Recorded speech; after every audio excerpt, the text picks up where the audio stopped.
Selamat bergabung, Kak Nugrah.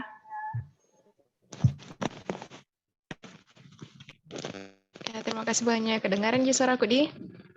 Iya, Kak. Kedengaran juga. Iya, Kak, kedengaran juga.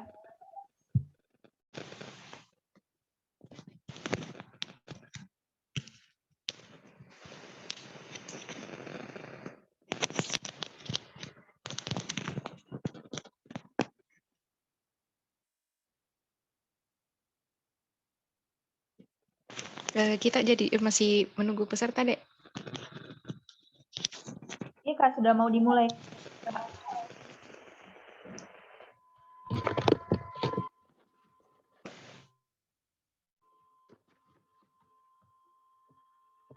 Baik, bismillah. Yang sudah ada di Zoom, kalau tidak ada kendala jaringan dan sebagainya, boleh menyalakan kamera atau videonya.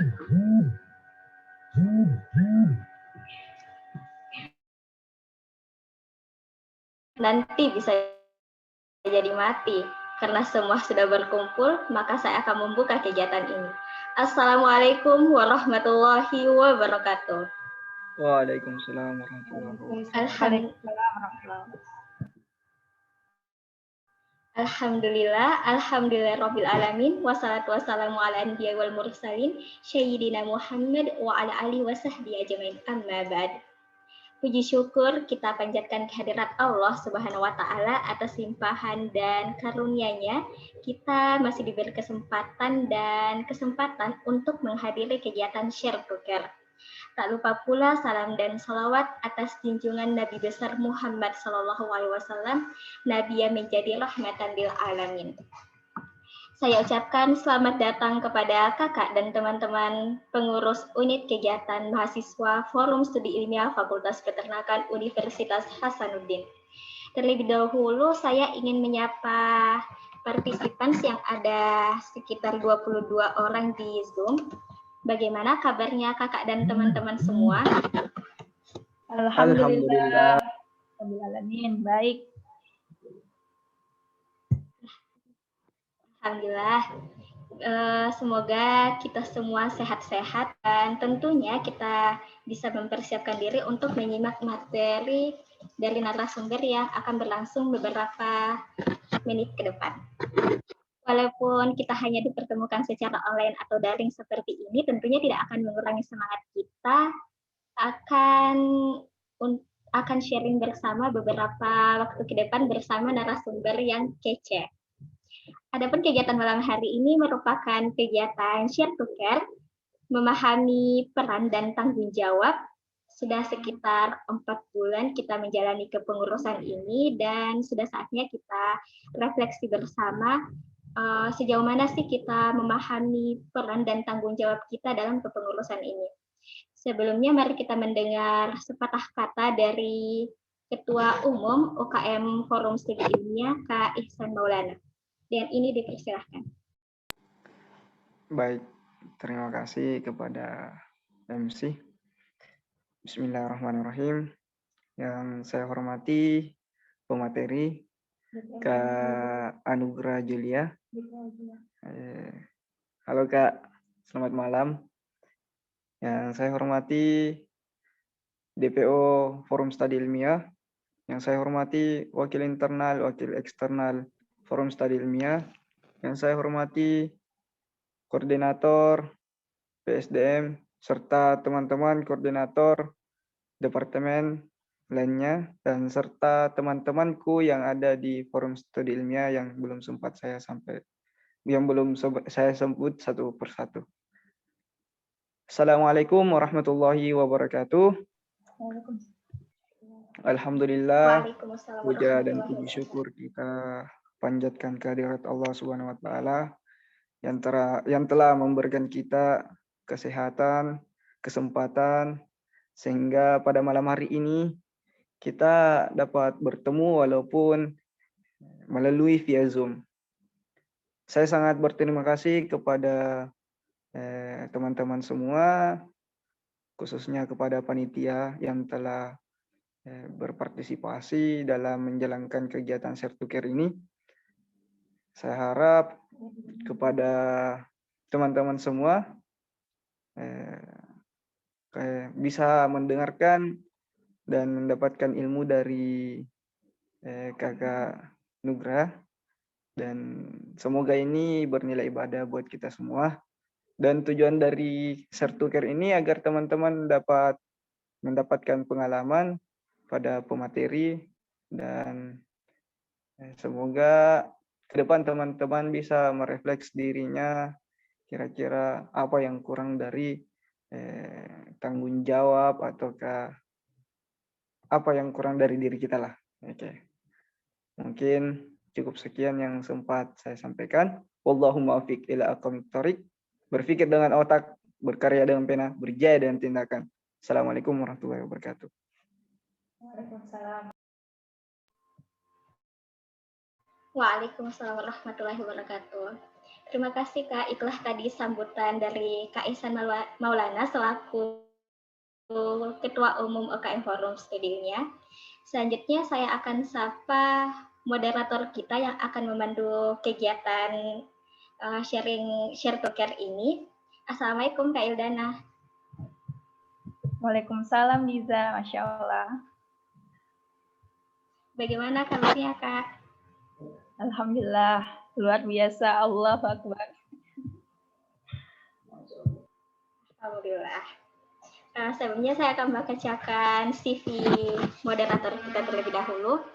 Nama Munawwara Ildana, tempat tanggal lahir Kadundung 4 April 2000. 4 April berarti beberapa jam lagi Kak Ildana akan mencapai usia 21 tahun. Kewarganegaraan Indonesia, 24. alamat dusun. Salah tulis 24 seharusnya. 24 kah? Ya, Masya Allah. Oh, oke. Kami, maaf, jadi tempat tanggal lahir Kadundung 24 April tahun 2000, kewarganegaraan Indonesia, alamat Dusun Kadundung, Desa Pengkendekan, Kecamatan Sagbang, Kabupaten Luwu Utara.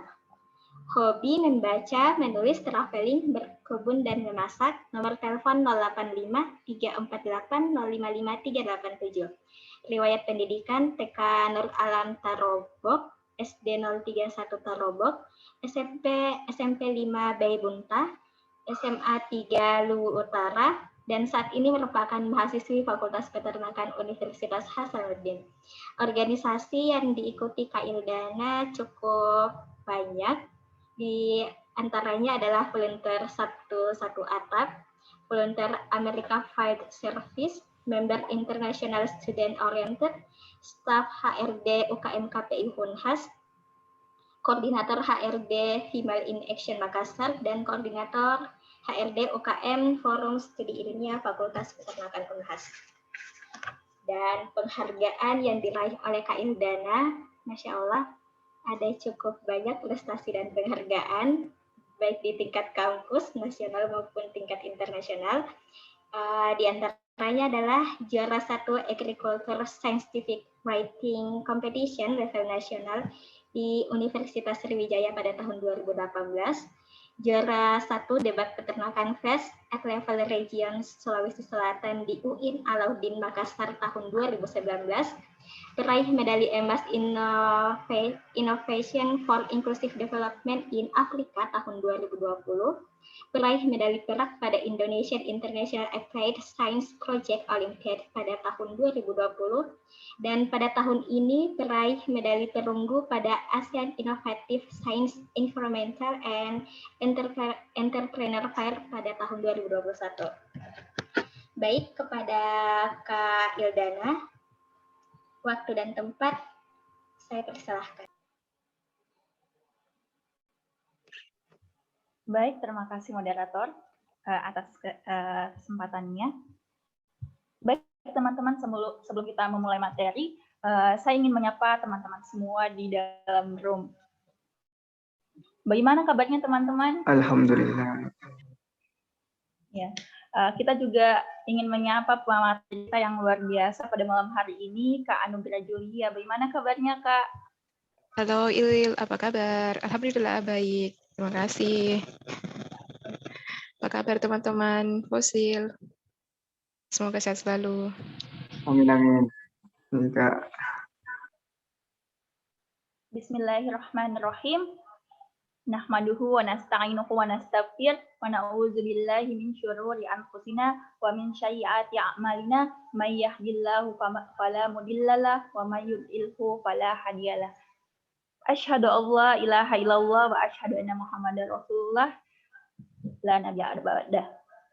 Alhamdulillah, puji syukur kehadirat Allah Subhanahu wa taala yang telah memberikan kita nikmat kesehatan serta kesempatan untuk sama-sama belajar sebagai generasi terbaik.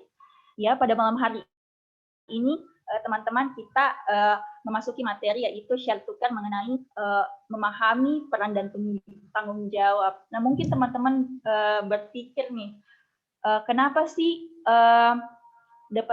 Departemen HRD memilih share tukar mengenai memahami peran dan tanggung jawab? Nah, teman-teman, dalam suatu organisasi,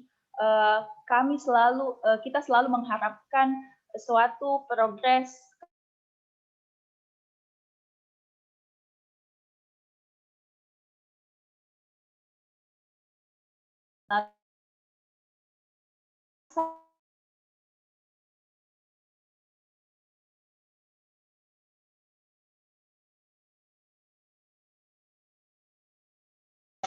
Departemen HRD ini mengajak teman-teman untuk merefleksikan kembali apa sih kita memahami peran kita sebagai pengurus harian di UKM Forum Studi Ilmiah, sudah sejauh mana sih kita sudah memberikan kontribusi terbaik bagi lembaga kita yang tercinta ini di Fakultas Peternakan. Oleh karena itu, relevan dengan tema yang akan kita bahas pada malam hari ini, kita kedatangan pemateri yang luar biasa, tentunya sudah mencap manis pahitnya organisasi dan banyak dihadapkan oleh berbagai situasi. Di sini kita kedatangan pemateri Kak Anugrah Julia. Halo Kak. Jadi tak kenal maka tidak ta'aruf. Jadi kita sebelum memasuki pembahasan materi, kita akan mengenal terlebih dahulu Kak Anugrah Julia. Baik, saya akan bacakan CV beliau terlebih dahulu. Nama Anugrah Julia, tempat dan tanggal lahir Takalasi 24 Maret 1999. Ya, Masya Allah ya, Kak Anugrah ternyata beberapa hari yang lalu sudah bertambah usianya. Indonesia, beliau memiliki pengalaman kegiatan yang cukup banyak. Yang pertama itu pada tahun 2019 di Universitas Hasanuddin, beliau sempat mengikuti kegiatan International Cultural Program atau ICP. Kemudian harapan 3, kegiatan lomba pemilihan mahasiswa berprestasi tingkat Fakultas Ilmu dan Budaya Universitas Hasanuddin. Kemudian beliau juga melakukan kegiatan konferensi internasional dalam bahasa Perancis, Masya Allah. Kemudian beliau finalis Winslow Scientific Paper Competition, dan beliau juga mengikuti English Debating Competition, Masya Allah. Kemudian Kak Anugrah juga memiliki beberapa keterampilan dan pengalaman seperti mengikuti balance, kemudian menjadi Ketua Umum UKM KP Unhas periode 2020, Masya Allah. Baik, Kak Anugrah sendiri fluently dalam bahasa Inggris, Perancis, dan Indonesia. Baik, untuk mengefektifkan waktu, langsung saja kita persilahkan pemateri kita yang luar biasa. Saya persilahkan kepada Kak Anugrah Julia untuk memaparkan materinya. Kepada Kak Anugrah Julia, saya persilahkan dengan hormat. Terima kasih moderator ya Saudari Ildana. Ini juga merupakan salah satu kader yang bisa dibilang yang luar biasa juga ya. Terima kasih juga untuk semua teman-teman dari Forum Studi Ilmiah FOSIL yang sudah mengundang saya untuk berbagi dengan teman-teman semua. Semoga apa yang kita lakukan ibadah sesuai Allah Subhanahu wa taala insyaallah. sebelum saya ini mulai, bisa minta tolong deh di share screen kan, karena tadi kan rencana saya mau share screen, cuman jaringan ternyata kurang mendukung. Ada sudah saya kirim Ildana materinya deh, sudah sampai. Iya Kak, sebentar nih Kak, saya share.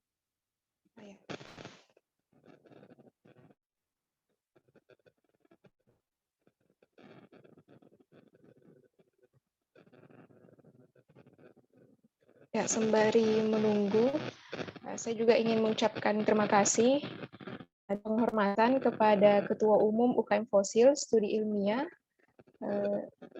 yang sudah menerapkan program kerjanya dan juga mengamanahkan teman-teman untuk memberikan kesempatan kepada saya membagikan pengalaman dan juga apa yang saya ketahui tentang keorganisasian kepada teman-teman semua.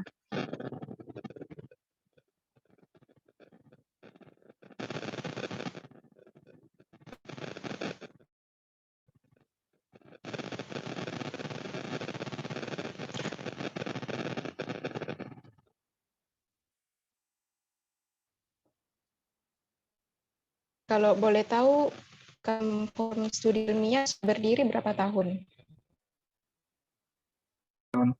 Sudah 5 tahun, Kak. Sudah 5 tahun. Iya. Ya, dengar-dengar juga dari senior-senior di UKM, itu satu pendiri dari UKM Fosil itu sendiri itu dari UKM Kapunhas. Itu yang saya dapat informasi, dan ya alhamdulillah ternyata sudah berdiri sudah 5 tahun ya, dan ya itu bisa dibilang pencapaian yang luar biasa juga. Karena untuk mempertahankan itu yang sebenarnya lebih sulit. Maka dari itu selalu dibutuhkan regenerasi. Dan selamat juga mengemban amanah kepada Pak Ihsan Maulana ya sebagai ketua, semoga bisa diselesaikan amanahnya dengan baik. Amin, amin. Terima kasih banyak, Kak. Ya. Dari di forum studi ilmiah fosil ada berapa pengurus? Kemarin ada 90-an orang, Kak. Banyak juga nih, 90-an. Ya, dari 6 departemen. 6 departemen lumayan berat juga ya kalau menurut saya, karena kemarin saja di prode saya itu ada 53. Ya, berarti fosil juga organisasi yang besar ya. Luar biasa ini. Ini semangat. Semangat saja.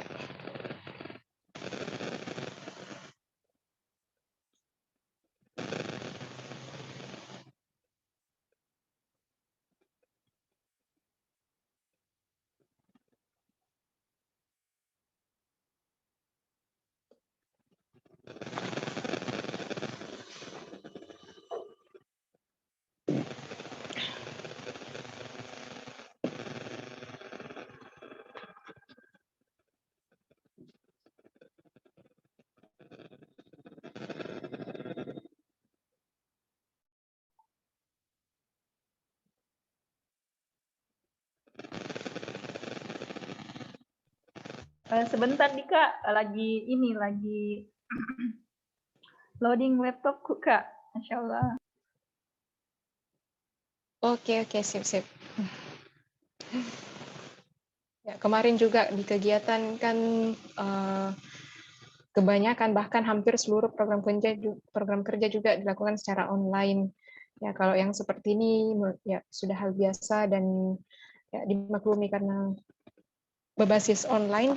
Ya, kita juga tidak bisa paksakan jaringan untuk bagus sesuai dengan harapannya kita. Iya. Biasa terjadi deh, Kak. Biar kuliah juga biasanya begitu. Kuliah online. Katanya semester selanjutnya itu ada apa ya? Sudah mau di offline kan katanya. Saya juga enggak tahu itu betul atau enggak. Ya, semoga saja bisa offline, karena kalau online itu bahkan susah juga kita pahami materi, belum lagi kalau putus-putus jaringan.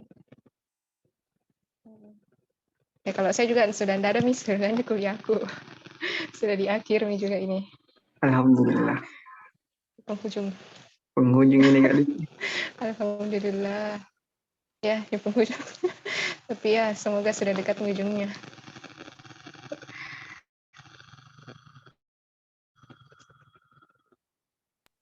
Mohon maaf Kak, apakah share screen-nya sudah kelihatan?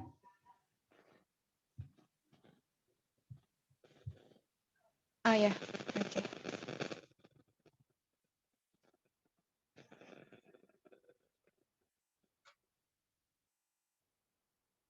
Kayak bisa di full slide kan nggak?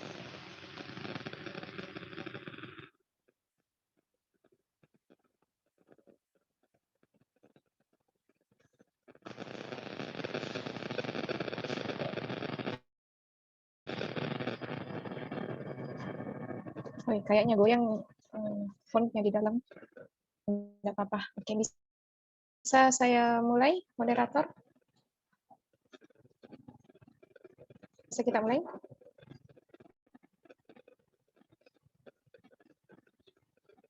Termute. Lagi Il. kurang normal jaringannya Kak. Oh. Iya. Oke.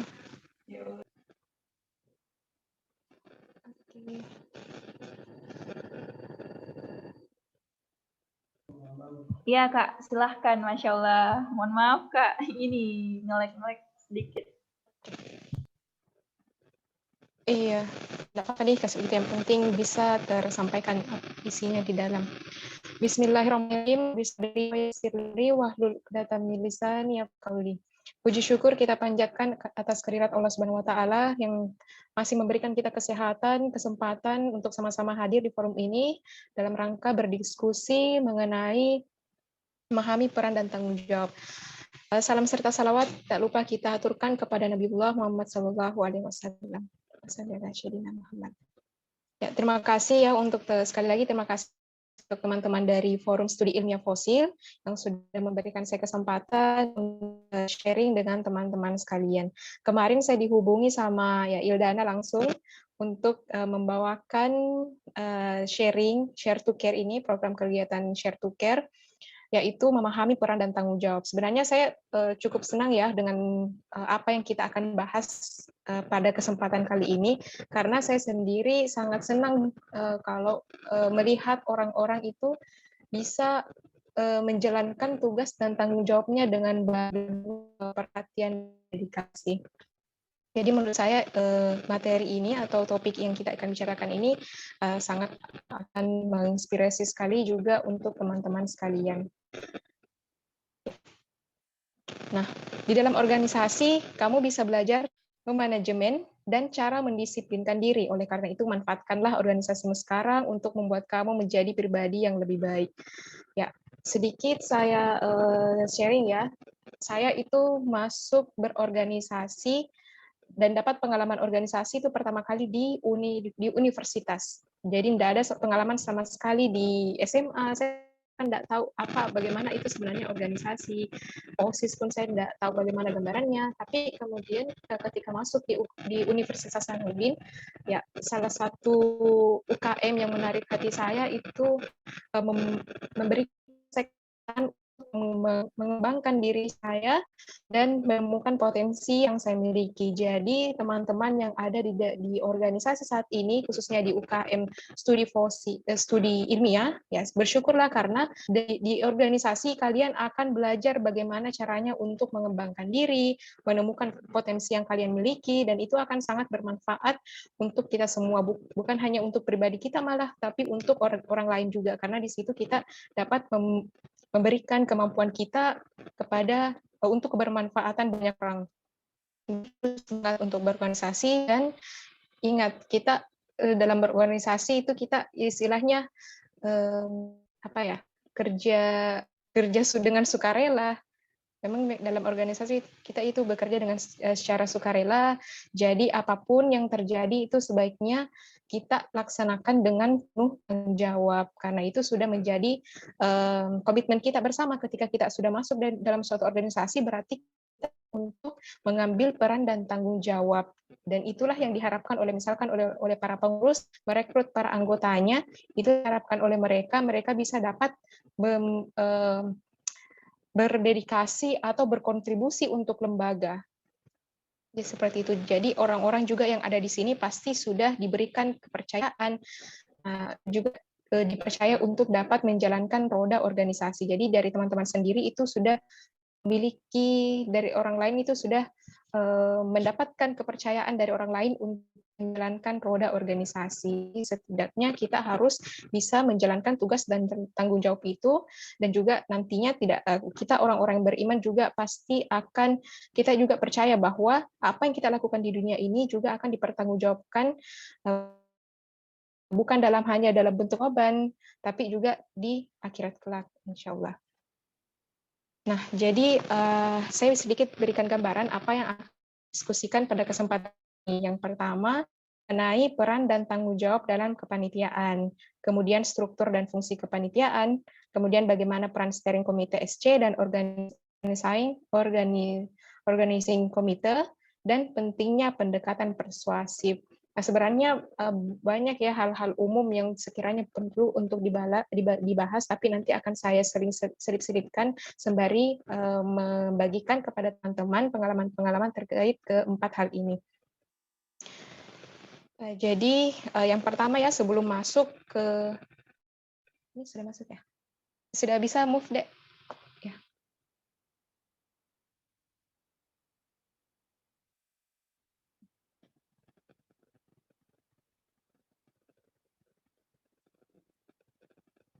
Next lagi.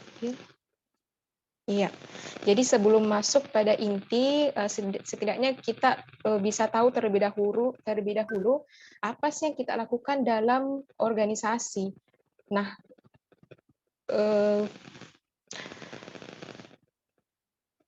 yang kita lakukan dalam organisasi tentunya yaitu menjalankan program kerja. Nah, kemudian mengapa program kerja? Nah, program kerja ini sendiri sebagai lembaga. Jadi ketika ini kerja yang akan dijalankan oleh pengurus dan juga kader-kader yang ada, itu yaitu melaksanakan program kerja. Nah, program kerja ini, mengapa program kerja lahir? Ini sebagai bentuk dari eksistensi lembaga dan juga bagaimana kita mempertahankan lembaga tersebut. Inti daripada alasan mengapa adanya program kerja kegiatan adalah jika organisasi tidak ingin berhenti dari dinamika kehidupan, maka harus ada kegiatan secara kesinambungan. Jadi itu mengapa program kerja lahir, adanya program kerja supaya organisasi itu terus tetap bisa berjalan. Kemudian sebuah kegiatan lahir oleh adanya fungsi administrasi.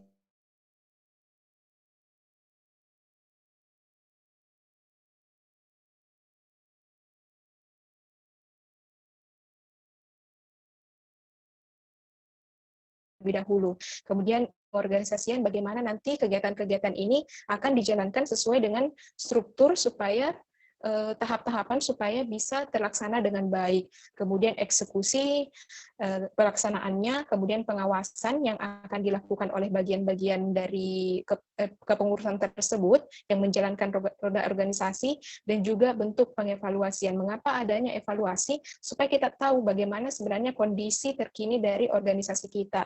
Bagaimana kemudian ketika ada suatu masalah, bagaimana caranya kita untuk menemukan solusi dari permasalahan tersebut, dan juga bagaimana caranya kita belajar dari pengalaman-pengalaman terjalankannya program kerja yang ada.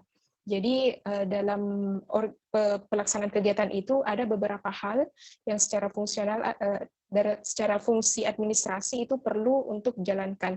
Nah, nanti untuk pembagian atau pengeksekusiannya akan dilaksanakan oleh yang tadi struktur dari kepanitiaan tersebut, dari perencanaan, pengorganisasian, pelaksanaan, pengawasan, dan pengevaluasian semuanya akan dijalankan oleh struktur kepanitiaan yang ada. Jadi untuk melaksanakan program kerja biasanya kan ada kepanitiaan. Nah, dalam kepanitiaan itu sendiri akan terdapat beberapa orang yang terlibat di dalamnya, yang dibentuk oleh struktur yang sudah ditetapkan oleh lembaga masing-masing. Jadi biasanya juga itu setiap organisasi punya ciri khasnya masing-masing. Jadi nggak semua organisasi itu sama, baik dalam kepanitiaannya dan juga hal-hal teknis lainnya. Jadi biasanya itu dalam pelaksanaan program kerja tentu ada peran kepanitiaan. Jadi biasanya bukan hanya struktur dari kepengurusan yang langsung turut andil dalam melaksanakan kegiatan, tapi ada struktur yang lebih rinci lagi yang akan melaksanakannya itu kepanitiaan ini. Jadi fungsi dari kepanitiaan itu sendiri yaitu yang pertama menyebarkan informasi. Ya, jadi untuk pelaksanaan kegiatan kan perlu ada penyampaian informasi, setidaknya orang-orang tahu bahwa ada loh kegiatan seperti ini dalam organisasinya kita. Kemudian menghasilkan ide. Nah, dalam program kerja itu, nah kita akan diminta untuk bagaimana caranya untuk berpikir secara kreatif untuk menjalankan program kerja yang ada. Kemudian menyelesaikan masalah. Dalam kepanitiaan, pelaksanaan kegiatan tidak menutup kemungkinan bahwa akan ada dinamika yang ada, akan ada dinamika yang akan kita hadapi di dalamnya. Jadi di saat itu kita akan berusaha untuk mencari solusi dari masalah yang ada. Jadi itulah sebenarnya fungsi-fungsi, salah satu fungsi dari kepanitiaan itu ya juga menyelesaikan masalah. Kemudian mewujudkan koordinasi. Kalau misalkan tidak ada koordinasi, nah itu sebenarnya akan memunculkan masalah yang baru karena tidak adanya komunikasi antar satu bagian dengan bagian yang lain, baik itu dalam kepengurusan maupun dalam kepanitiaan. Jadi mewujudkan koordinasi, komunikasi antar bagian-bagian yang ada atau dari ketua, sekretaris, bendahara, dan divisi-divisi yang lainnya. Jadi di kepanitiaan itu bukan hanya dari kepanitiaan yang ada, tapi juga berkomunikasi langsung dengan kepengurusan. Kemudian komunikasi dan kerjasama. Kemudian membuat keputusan-keputusan. Nah, di sini juga dalam kepanitiaan kita akan belajar bagaimana caranya membuat keputusan. Dalam setiap keputusan itu pasti ada konsekuensinya. Nah, di situ juga kita akan belajar bagaimana caranya untuk menganalisis keputusan-keputusan yang akan kita ambil ini, yang mana yang memiliki dampak atau konsekuensi yang kecil. Bagaimana caranya untuk meminimalisir timbulnya masalah yang baru, karena biasanya kita akan dihadapkan dalam situasi di mana kita harus mengambil keputusan yang di mana semua keputusan itu akan memberikan dampak permasalahan yang baru.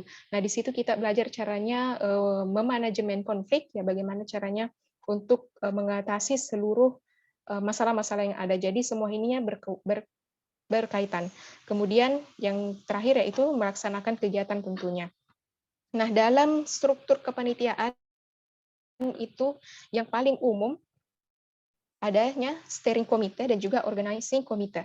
Steering committee ini yang berperan sebagai mengawasi jalannya kegiatan dan juga memberikan gambaran umum terkait program kerja yang ada. Sedangkan organizing committee itu mereka yang mengeksekusi secara langsung program kerja yang sudah direncanakan, sudah dikonsep oleh steering committee. Nanti kita akan bahas secara detail lagi bagaimana steering committee dan organizing committee tersebut.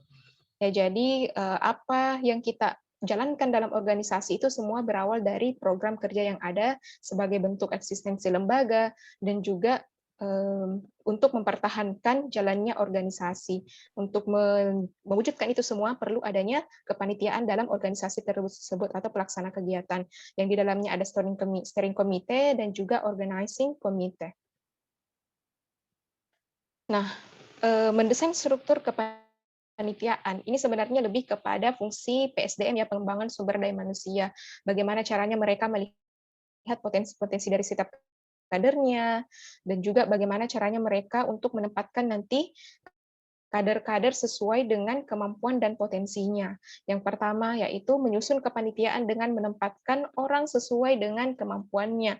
Ini yang biasa menjadi kendala ya dalam divisi pengembangan sumber daya manusia. Tentunya ketika kita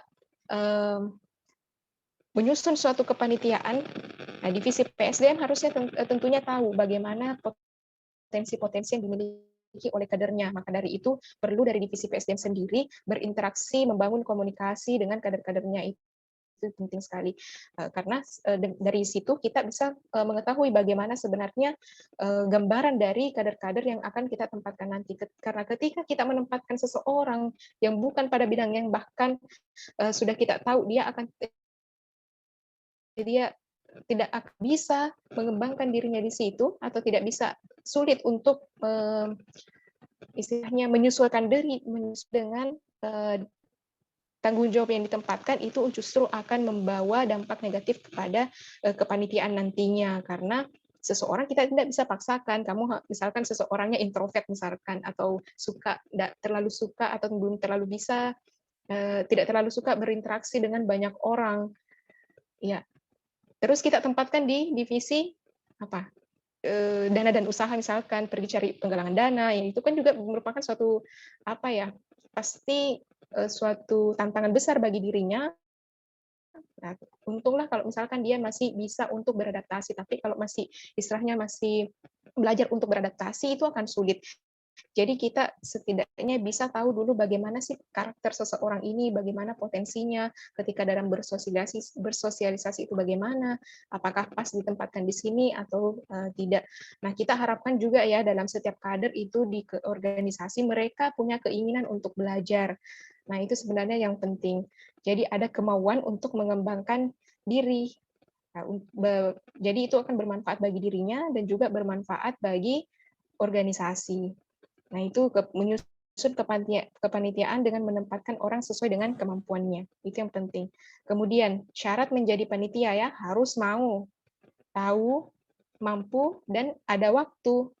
Nah, biasanya kan seperti itu. Apakah di sini juga dalam organisasi, mohon maaf kalau misalkan tidak bisa di-sharing juga tidak apa-apa. Ketika merekrut panitia, itu juga langsung direkrut saja atau ditanyakan kesediaannya dulu. Biasanya Kak, kita tanya dulu kesediaannya.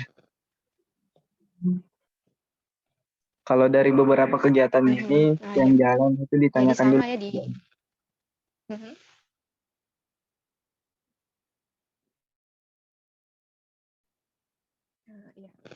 Ya, jadi sama ya di organisasi UKM KPI juga kita menanyakan dulu kesediaan dari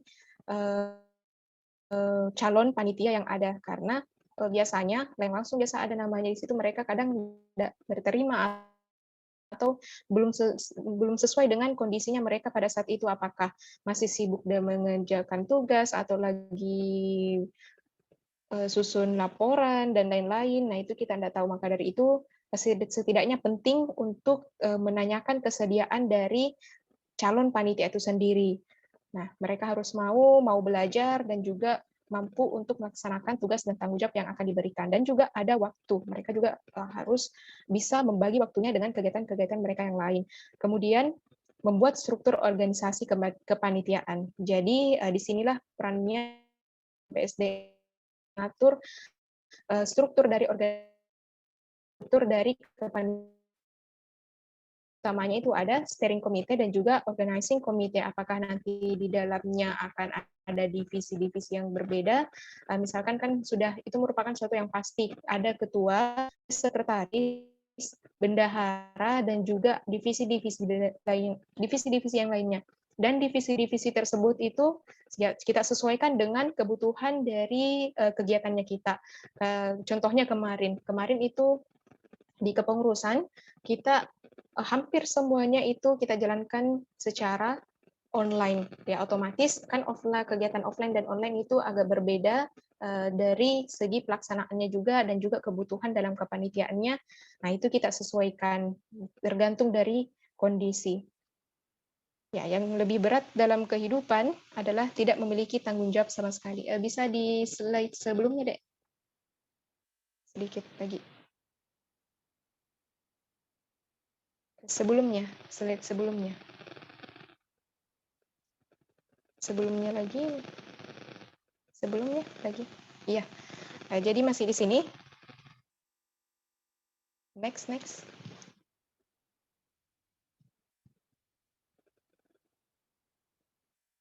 Selanjutnya, Il. Oke, yang di sini.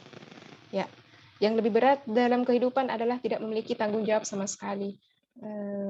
Dari buku yang saya baca, penulisnya yaitu Johann C. Maxwell, dalam bukunya dia bertanya kepada seorang bapak tua, usianya sudah cukup renta, usianya sudah tua, dia bertanya kepada orang tua tersebut, sekitar 70-an tahun, kalau tidak salah, dia menanyakan kepada bapak tua tersebut, katanya, dalam hidup apa yang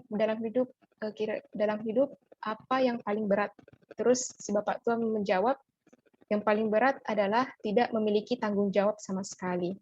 Ya, jadi bahkan ketika pun kita hidup, kita juga harus kita harus menjalankan tugas dan tanggung jawab kita, dan juga sebagai orang yang memiliki kepercayaan, ya khususnya ya kita ya orang umat Muslim, kita yakin bahwa salah satu tujuan kita hidup di dunia ini yaitu kita diciptakan yaitu menjadi khalifah atau pemimpin, minimal untuk menjadi pemimpin bagi diri kita sendiri. Kemudian ya ini peran steering committee. Ya dari steering committee sendiri itu ada beberapa peran atau tanggung jawab yang perlu untuk dilaksanakan dalam menjalankan menjalankan kegiatan dalam kepanitiaan. Yang pertama itu sebagai pengarah atau penasehat atau pengawas dalam kegiatan. Nah, jadi steering committee ini, itulah tujuannya. Steering itu kan dalam bahasa Inggris artinya istilahnya menatap, melihat. Nah, jadi dia itu tujuannya tidak secara teknis turun langsung dalam mengeksekusi, tapi secara fungsi mereka hanya mengawasi, mengontrol, dan juga memberikan masukan-masukan terhadap jalannya kegiatan tersebut. Kemudian yang kedua, mengarahkan dan mengontrol OC dalam menjalankan konsep. Ya, jadi steering committee itu juga sendiri memiliki tanggung jawab untuk mengarahkan dan mengontrol organizing committee dalam menjalankan konsep yang sudah disusun. Nah, yang menyusun konsep ini sendiri yaitu steering committee. Kemudian membuat job description. Jadi nanti job description yang dibuat oleh steering committee ini akan diturunkan kepada organizing committee, khususnya untuk ke ketua panitia, nanti ketua panitia yang memberikan arahan tersebut, job description tersebut kepada para istilahnya anggota yang ada di dalamnya, sekretaris, bendahara, dan divisi-divisi yang lain. Kemudian selanjutnya membuat dan menyusun deskripsi konsep dan materi kegiatan, berkoordinasi dengan ketua dan jajarannya. Jadi dalam menyusun steering committee dalam menyusun konsep itu mereka harus berkoordinasi dengan pelaksana kegiatan atau yang misalkan departemen yang memiliki kegiatan tersebut. Bagaimana nanti kegiatan yang diharapkan, apa tujuannya, bagaimana temanya. Jadi itu semua disusun oleh steering committee. Jadi steering committee itu yang bertanggung jawab untuk membuat konsep kegiatan yang nantinya akan diserahkan ke organizing committee untuk dijalankan, berkoordinasi dengan departemen yang memiliki kegiatan tersebut. Dan biasa ya salah satu fenomena yang ada dari pengalaman sebelumnya juga itu karena ini juga ya steering committee yang diangkat menjadi steering committee yang diamanahkan jadi steering committee yaitu orang-orang yang sekiranya sudah ahli dalam atau sudah pernah ada pengalaman sebelumnya dari kegiatan tersebut, kegiatan yang akan dijalankan. Jadi istilahnya steering committee ini mereka yang tahu betul kegiatan yang akan dilakukan ini bagaimana. Karena bagaimana caranya kita mau steering committee ini ingin mengarahkan kalau dia sendiri tidak tahu bagaimana konsep kegiatannya. Nah, itu pengalaman juga kemarin ada suatu kegiatan karena organizing komite-nya yang membuat konsep kegiatan. Alhasil steering committee-nya tidak tahu apa yang ingin dilakukan karena yang tahu secara teknis pelaksanaan kegiatannya adalah OC-nya sendiri, organizing komitenya sendiri. Jadi fungsi sebagai pengarah dan lain-lain itu tidak bisa dilakukan oleh steering committee karena mereka sendiri tidak tahu bagaimana konsep kegiatannya, secara teknisnya bagaimana, karena yang membuatnya adalah organizing committee. Jadi idealnya steering committee lah yang membuat konsep kegiatannya supaya nantinya dia bisa mengarahkan organizing komite dengan baik. Jadi seperti itu. Jadi kedua pihak itu harus tahu bagaimana konsep dari kegiatan yang akan dilakukan. Kemudian selanjutnya yaitu mempublikasikan tentang tema, konsep, materi, memberikan pilihan alternatif solusi atau masalah dan dalam kepanitiaan. Jadi tadi yang saya sampaikan bahwa mereka yang bertugas bertanggung jawab untuk menyusun materi dan juga menyampaikannya kepada organizing committee. Juga materi, gambaran materi yang akan diberikan itu juga datang dari steering committee karena kan dia yang istilah lebih tahu dari kegiatannya ini. Nanti teknis-teknisnya bagaimana dinamika ada itu organizing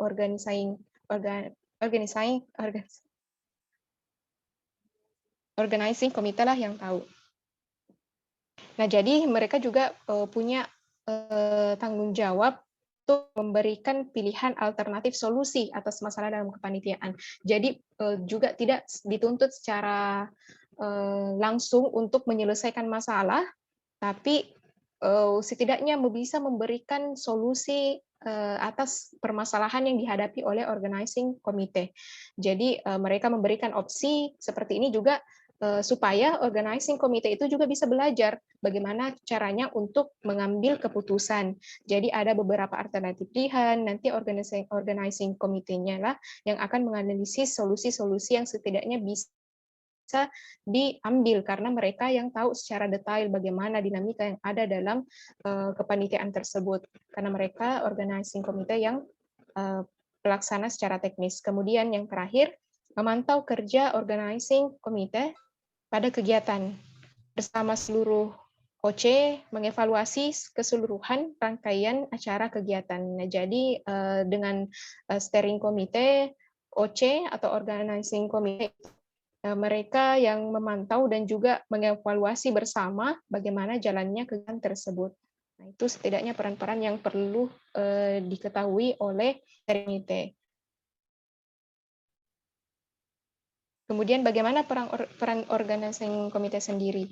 Yang pertama, melakukan koordinasi dengan bidang kerja lainnya dalam kepanitiaan. Nah, itu merupakan suatu hal yang pasti ya, bagaimana caranya supaya kegiatan ini berjalan dengan baik, ya, tentu berkomunikasi dengan divisi-divisi yang lainnya supaya karena kan setiap divisi itu pasti saling berkaitan satu sama lain.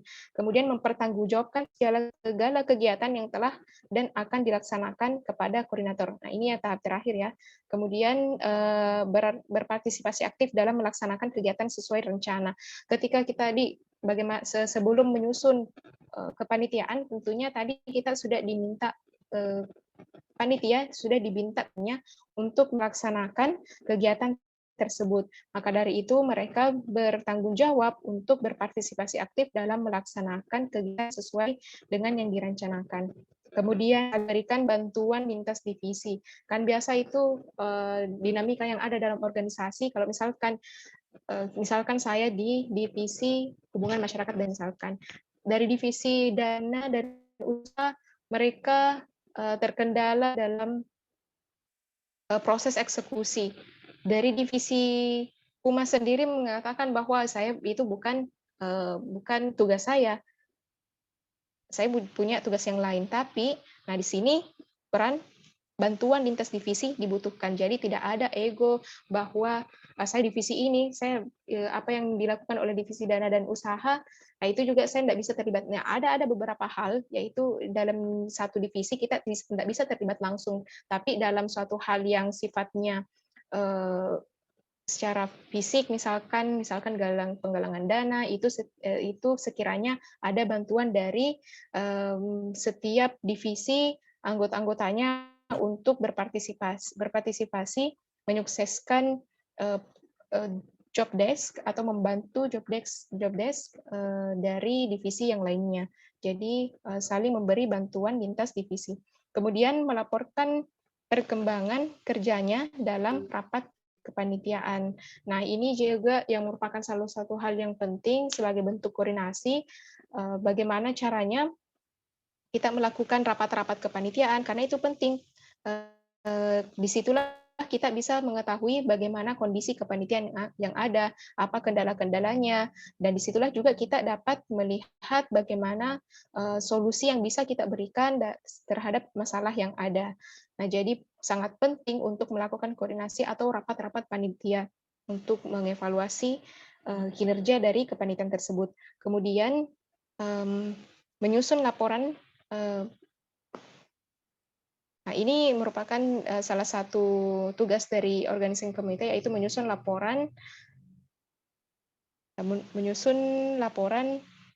anggaran setiap divisi.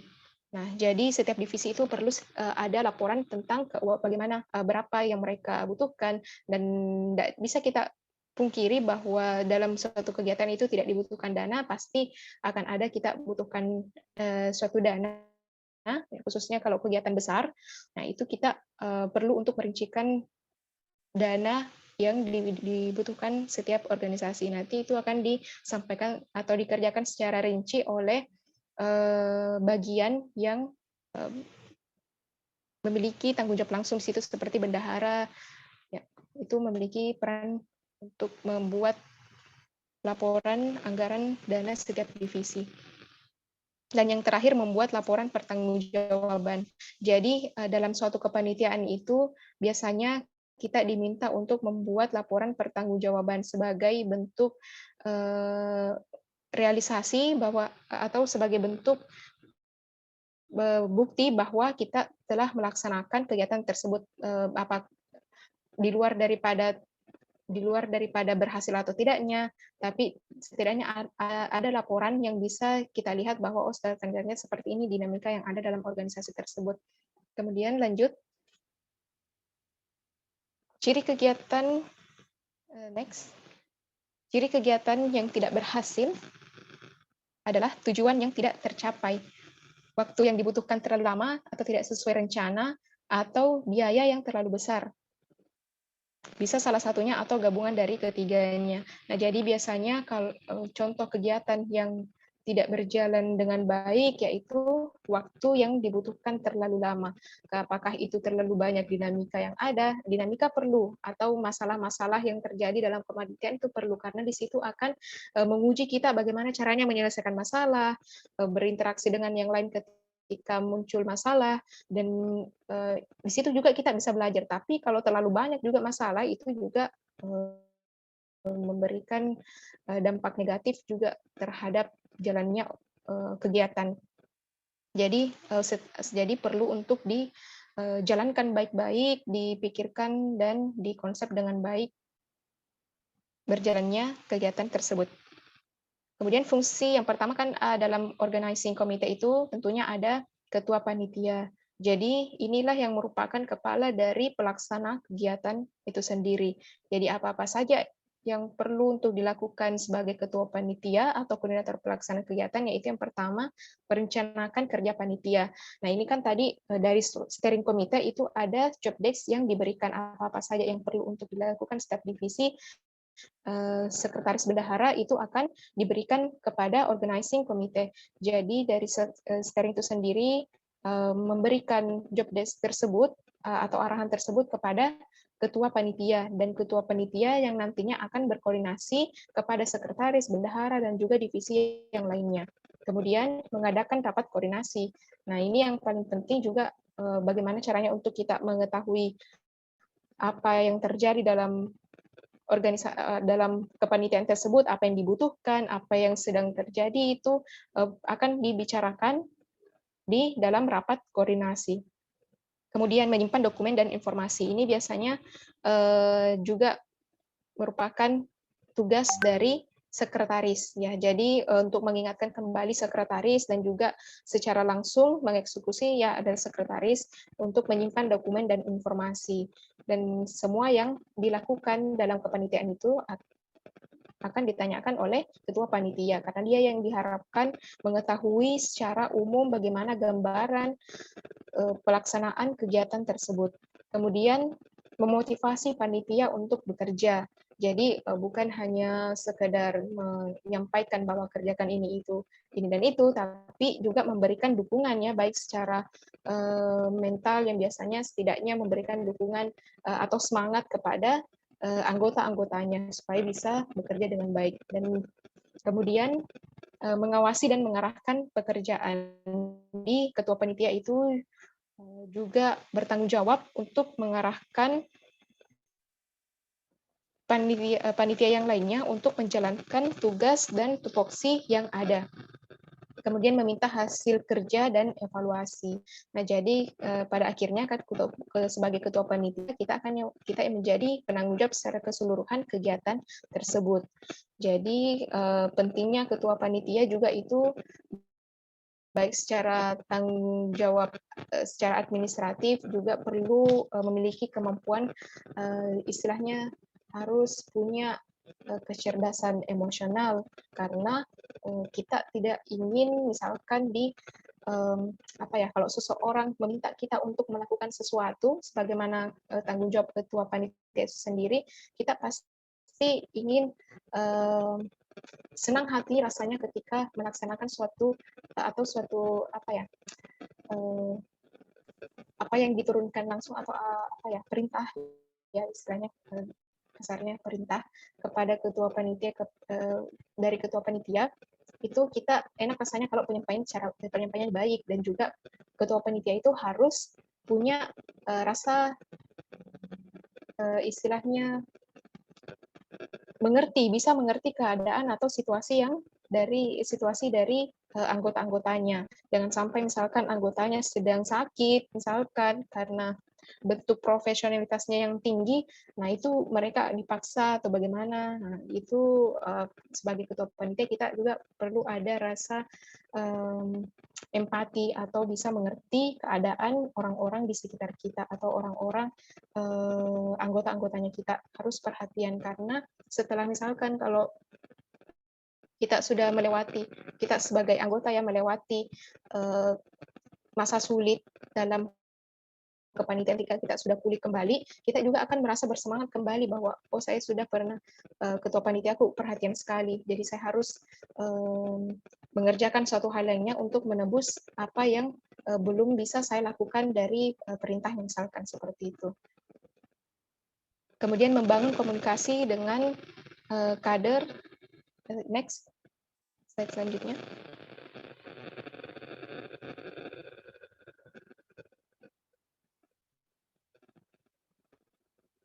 Ya, membangun komunikasi dengan kader yang kurang aktif. Ya, tidak bisa kita suatu hal yang pasti ya bahwa dalam organisasi itu akan ada kader-kader atau anggota yang kurang aktif dalam berpartisipasi di organisasi. Nah, kemarin bagaimana pengalaman saya untuk membangun komunikasi dengan kader-kader yang kurang aktif, itu yang pertama kita harus memahami personal kadernya itu sendiri. Apakah kadernya ini orang yang sangat suka bicara, ataukah kadernya orang yang pendiam, atau bagaimana. Nah, itu perlu kita tahu. Karena jangan sampai orangnya misalkan tidak suka bicara, tapi kita tapi kita selalu ingin kepo sekali begitu. Nah, sehingga kita terus bertanya kepada orang tersebut. Nah, itu akan mengganggu juga ya sebenarnya. Nah, jadi perlu kita tahu dan memahami personal kader itu sendiri. Jadi juga untuk divisi yang secara langsung berinteraksi dengan kader-kadernya itu perlu tahu bagaimana memahami personal dari kader tersebut. Jadi bisa kita sesuaikan bagaimana caranya kita untuk berkomunikasi. Karena komunikasi yang efektif itu ketika pesan dari si pengirim pesan itu bisa diterima. Nah, jadi perlu setidaknya kita tahu bagaimana karakter seseorang ini. Kemudian tidak memaksakan komunikasi. Seperti itu kan biasa kita ada tanggung jawab, kemudian kita butuh dengan kader ini misalkan terburu-buru sudah di chat lagi, misalkan sudah di chat lagi, sudah ada lagi beberapa menit, ada lagi chatnya, karena kita juga sudah bilang, kenapa lambat sekali ini balas chat, begitu. Mungkin saja mereka ada kegiatan atau sedang menulis proposal atau mungkin sedang membantu keluarga. Nah, jadi jangan memaksakan komunikasi. Kalau kita sudah mengirim pesan atau inti dari pesannya kita, kemudian belum kita terima pesannya, ya biarkan dulu. Nah, baru 1 hari kemudian kalau misalkan belum ada tanggapannya, baru di hari kemudian bisa lagi kita kirim pesan, misalkan bagaimana terkait tanggapannya. Seperti yang ngechat dosen juga, jadi enggak boleh kita terlalu memaksakan bahwa harus dibalas ini kalau chat. Jadi bagaimana caranya kita untuk bisa juga memahami kondisi si kader. Kemudian mencari tahu tentang kader dengan orang terdekatnya. Nah, biasanya kita kan kalau misalkan sudah tidak ada sekali informasi yang kita dapat dari kader ini, kita tanya dengan orang-orang yang dekat dengan dia, bagaimana apa yang terjadi dengan si A, apakah dia baik-baik saja, atau mungkin ada kendala pribadi atau kendala keluarga. Nah, itu bisa kita tahu. Dari situ juga kita bisa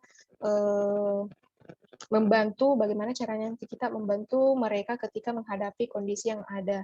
Karena sebaiknya itu juga dalam proses menjalankan amanah, selain tidak memaksakan si A atau orang tersebut atau kader tersebut, tapi juga kita bisa memberikan rasa kekeluargaan juga kepada mereka, supaya mereka juga bisa nyaman dengan proses yang ada di organisasi. Jadi kita berikan rasa nyaman kepada mereka, supaya mereka bisa loyal dan tetap bisa berkontribusi dalam organisasi. Karena kalau kita pribadi ya, otomatis kita juga tergantung dengan orang-orang yang ada di dalamnya. Kalau orang-orang yang ada di dalamnya kurang perhatian dengan kita atau tidak memahami kita, nah juga akan sulit untuk bertahan di situasi tersebut. Jadi setidaknya bangun rasa empati dan juga saling memahami satu sama lain. Kemudian mencari tahu kendala yang dihadapi, memberi semangat dan solusi secara emosional, dan atau menjadi ya kalau misalkan kita mendapatkan bahwa salah satu kadernya kita mendapatkan masalah atau menghadapi masalah, ya kalau kita tidak bisa bantu secara teknis, setidaknya kita bisa memberikan semangat kepada beliau, kepada si A, dan juga bisa menjadi pendukungnya. Karena yang paling berat itu ketika juga menjalankan amanah adalah ketika kita merasa sendiri. Itu berat sekali. Jadi perlu adanya kerjasama dan juga rasa perhatian dari orang lain. Khususnya kita juga dalam berorganisasi seperti itu. Kemudian mencari tahu dan memahami kebutuhannya. Apa sih kebutuhan si A ini? Jangan sampai apa yang dicari di organisasi itu dia tidak dapat. Jadi perlu juga pentingnya sharing, berkomunikasi supaya kita bisa tahu apa sih kebutuhannya. Nah, dari situ setelah kita tahu kebutuhannya, itu akan juga memudahkan kita untuk menempatkan kader-kader ini sesuai dengan kebutuhan dari organisasi, baik dalam kegiatan ataupun kepanitiaan. Dan yang terakhir yaitu memberikan penghargaan, setidaknya berupa pujian ya, maaf dari situ saya menulis pujian yang tulus. Jadi perlu kita berikan penghargaan juga sebagai bentuk apresiasi. Paling kecil itu adalah pujian yang bisa kita berikan kepada kader-kader. Itu merupakan bagaimana caranya untuk bisa membangun komunikasi dengan kader yang kurang aktif, supaya harapannya juga bisa kembali aktif berkontribusi secara maksimal. Next. Nah, di sini juga ada tadi beberapa ya bagian yang terpenting dalam kepanitiaan, ada ketua pelaksana, OC, organizing committee, kemudian ada sekretaris, dan juga bendahara, dan divisi acara. Itu setidaknya yang paling penting dalam kepanitiaan. Sebagai ketua panitia itu sendiri, dia bertanggung jawab untuk mengontrol anggota ya secara keseluruhan organizing committee agar kegiatan tersebut berjalan sesuai tugas atau fungsi atau job desk dari setiap divisi itu berjalan sesuai tugas masing-masing.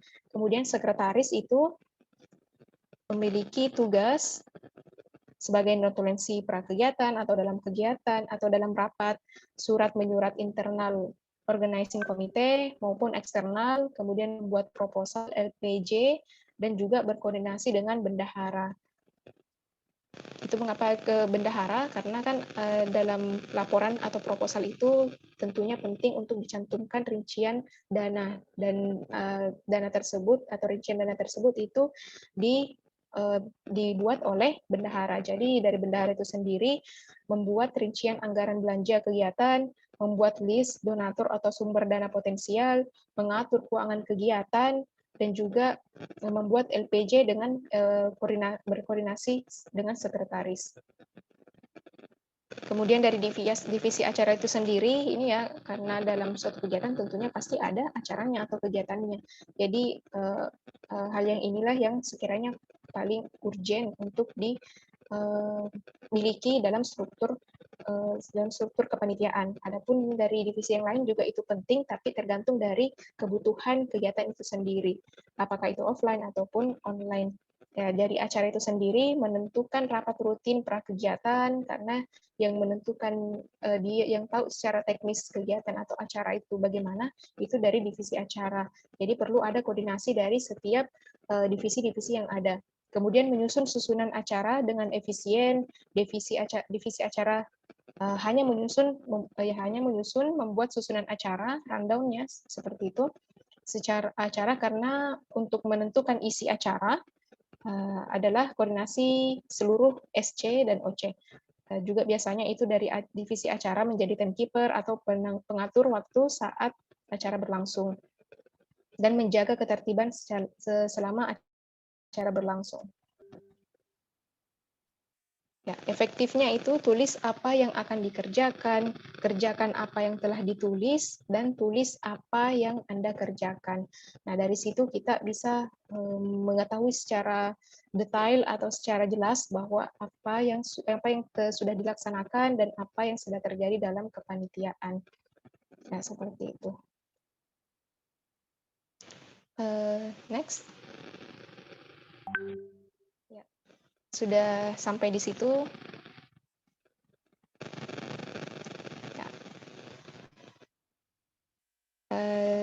Ya, sekiranya itu yang bisa saya sharing kepada teman-teman semua. Kalau misalkan masih ada yang kurang jelas atau ada hal yang perlu kita bagikan lagi, sempat dari teman-teman masih ada yang sekiranya penting untuk kita ketahui, itu bisa kita sharing sama-sama. Oke, untuk lebih lanjutnya saya serahkan ke moderator. Ya, baik Kak, terima kasih atas materinya. Masya Allah sekali, ini sebenarnya materinya sangat menyentuh badan-badan dan hal-hal keadaan yang ada di organisasi Kak, dan ini sangat bermanfaat. Saya harap adik-adik dari pengurus 2019 ini bisa menjadi bekal untuk kita semua untuk melanjutkan roda kepengurusan Forum Studi Ilmiah ke depan. Baik Kak, untuk mengefektifkan waktu, mungkin saya persilahkan kepada teman-teman, rekan-rekan pengurus yang ingin mengajukan pertanyaan, boleh raise hand atau open langsung.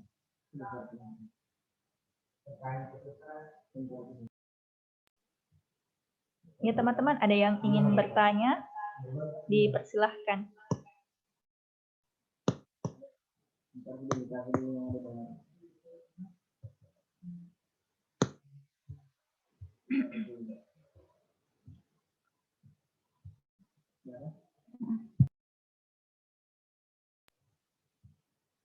Baik, saya persilahkan kepada Ihsan Maulana MZ untuk mengajukan pertanyaannya.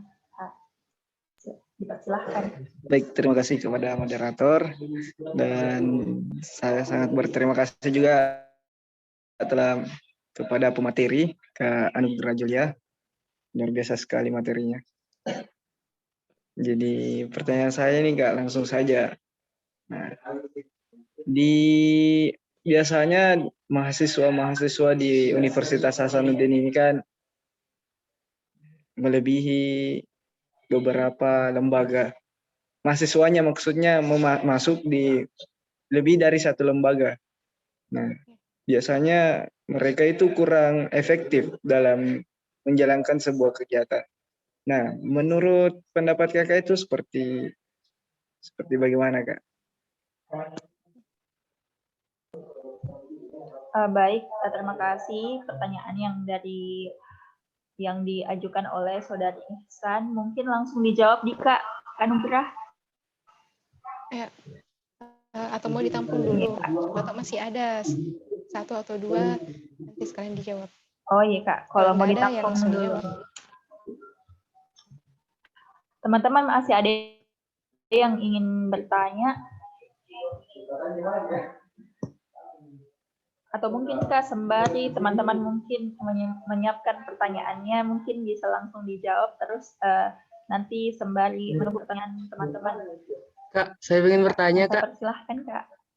Oh, ya. Oh iya, iya deh, Masya Allah. Ya, Nah, atau mau ditampung Kak? Silahkan Ya, sama nggak apa-apa, pemateri sih tampung kalau dulu. misalnya. 3 Oh, iya, Kak. dulu, baru nanti buka Baik, sisa. Adik. Sisa. Adik Fatwa, dipersilahkan kemudian dilanjutkan sama Adik Adiza. oke, baiklah. Terima kasih banyak atas kesempatan yang telah diberikan kepada saya.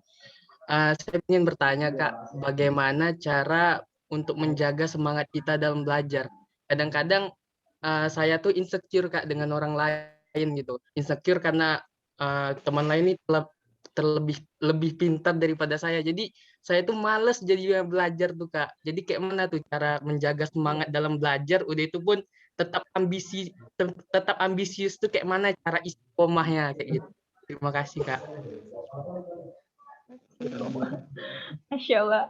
Ya, terima kasih Adik Fatwa. Jadi terus pertanyaan selanjutnya itu dari Adik Adiza Anissa Wahab. Kami persilahkan. Baik, terima kasih atas kesempatan yang diberikan. Pertanyaan saya, Kak, bagaimana sih membangun komunikasi di masa pandemi ini kan? Di masa pandemi ini kan kita jadi sulit untuk ketemu. Jadi kadang kalau kan salah satu cara berkomunikasinya kan melalui WhatsApp, sosial media, terus biasa tidak dibalas atau tidak dibaca. Nah, jadi kalau dalam melaksanakan kegiatan itu, jadi hanya beberapa orang yang berkontribusi. Jadi bagaimana membangun komunikasi di tengah-tengah pandemi ini? Terima kasih. Baik, terima kasih adik-adik. Mungkin bisa dijawab ya, Pertanyaannya. moderator. Iya Kak. Saya ulang pertanyaannya di Kak, yang pertanyaan pertama. Oke, boleh. Pertanyaan yang pertama itu dari Saudara Ihsan Maulana yang berbunyi, bagaimana sih Kak cara memaksimalkan peran? Nah, mungkin banyak di antara teman-teman yang mengambil peran dan tanggung jawab di banyak organisasi. Bagaimana kemudian kita membangun komunikasi yang baik ketika salah satu dari rekan ataupun staf-staf kita yang sudah tidak maksimal dalam ini Kak, dalam berkontribusi di organisasi seperti itu. Ya. Jadi menurut saya juga ini fenomena yang umum ya, ketika kita mendapatkan ada teman-teman di dalam organisasi yang memiliki tugas dan tanggung jawab di organisasi yang lain. Nah, saya sendiri seperti itu. Maksudnya saya juga memiliki tanggung jawab sebagai anggota di organisasi yang lain. Nah, sebenarnya perlu kita ketahui bahwa tidak dilarang untuk, tidak ada juga aturan dalam organisasi bahwa ketika kita sudah masuk di organisasi ini, kita tidak boleh masuk di organisasi yang lain. Justru itu akan menghambat mereka untuk berproses, untuk mencari dan menemukan hal-hal yang baru. Nah, itu juga tidak bisa kita paksakan karena itu hak dari orang tersebut. Nah, di sini apa yang bisa kita lakukan yaitu dengan terus membuat rasa nyaman kepada kader-kader atau anggota. Karena biasa kan begitu, ada banyak organisasi nih. Tapi hanya ada organisasi tertentu yang membuat kita nyaman belajar di dalamnya. Jadi itu penting. Nah, bagaimana kalau misalkan dan orang tersebut juga harus paham bahwa dalam suatu organisasi itu juga kita berkontribusi. Jadi misalkan kalau kita sudah diamanahkan di organisasi ini, setidaknya kita bisa kurangi amanah atau tanggung jawab yang bisa dikerjakan di organisasi yang lainnya supaya kita bisa maksimal dalam menjalankan tugas dan tanggung jawab yang diberikan di organisasi satu itu sendiri. Misalkan kalau selesai lagi satu tanggung jawab yang sudah kita laksanakan di organisasi ini, baru bisa kita lagi mengambil amanah atau belajar di organisasi yang lainnya. Jadi bisa diatur bagaimana sebaiknya supaya tidak menjadi beban juga dalam organisasi. Kalau misalkan istilahnya kita terlalu serakah ya mau ambil amanah di sini, misalkan mau dapat SK dan lain sebagainya, itu kan yang bisa dicari ya. Tapi alangkah baiknya kalau misalkan kita melakukan hal tersebut dengan sesuai dengan potensi atau kemampuannya kita. Karena kita memaksakan sekali, akhirnya juga bagi diri kita sendiri dan akhirnya berdampak bagi orang lain, memberatkan orang lain dan juga memberatkan orang-orang yang ada dalam organisasi tersebut sehingga berdampak negatif juga terhadap organisasi. Dan juga kita menjadi orang yang seperti itu. Jadi perlu kita ketahui juga bagaimana caranya untuk memanajemen diri kita atau peran kita di organisasi yang lain. Contohnya misalkan saya juga orang yang tergabung di himpunan. Nah, karena saya sendiri nyaman misalkan dengan organisasi yang lain misalkan, nah di situ saya dedikasikan diri saya yang lebih misalkan seperti itu. Jadi ada rasa nyaman yang perlu dulu ditumbuhkan oleh orang-orang yang ada dalam organisasi tersebut. Tapi tidak menutup diri saya juga tidak ingin menutup diri saya untuk berkontribusi di organisasi yang lainnya, karena saya paham bahwa mereka juga perlu atau setidaknya ada kebermanfaatan yang bisa kita berikan kepada organisasi yang kita miliki. Jadi penting untuk kita atur bagaimana agar kita juga bisa efektif dan juga bisa mengambil peran dan tanggung jawab sesuai dengan apa yang diamanahkan. Jadi seperti itu. Kepada kader-kader juga perlu tahu ya kalau misalkan sudah diamanahkan misalkan menjadi ketua atau koordinator atau anggota dari kepanitiaan, nah kita bisa maksimalkan dulu di situ. Ya kalau misalkan bisa kita ambil sesuai dengan kemampuannya kita, bisa ambil amanah lagi di tempat lain nggak apa-apa. Tapi ya itu harus kita bekerja dengan ekstra lagi untuk melaksanakan tugas dan tanggung jawab tersebut, bukan hanya sebagai orang yang berada dalam organisasi, tapi juga sebagai mahasiswa, karena kan beda tugas dan tanggung jawab yang ada di organisasi dan juga yang ada dan juga sebagai mahasiswa ada buat laporan dan tugas dan lain ya, belum lagi dengan orang-orang yang tinggal dengan orang tua, pasti mereka juga punya tanggung jawab sebagai anak yang misalkan seperti itu.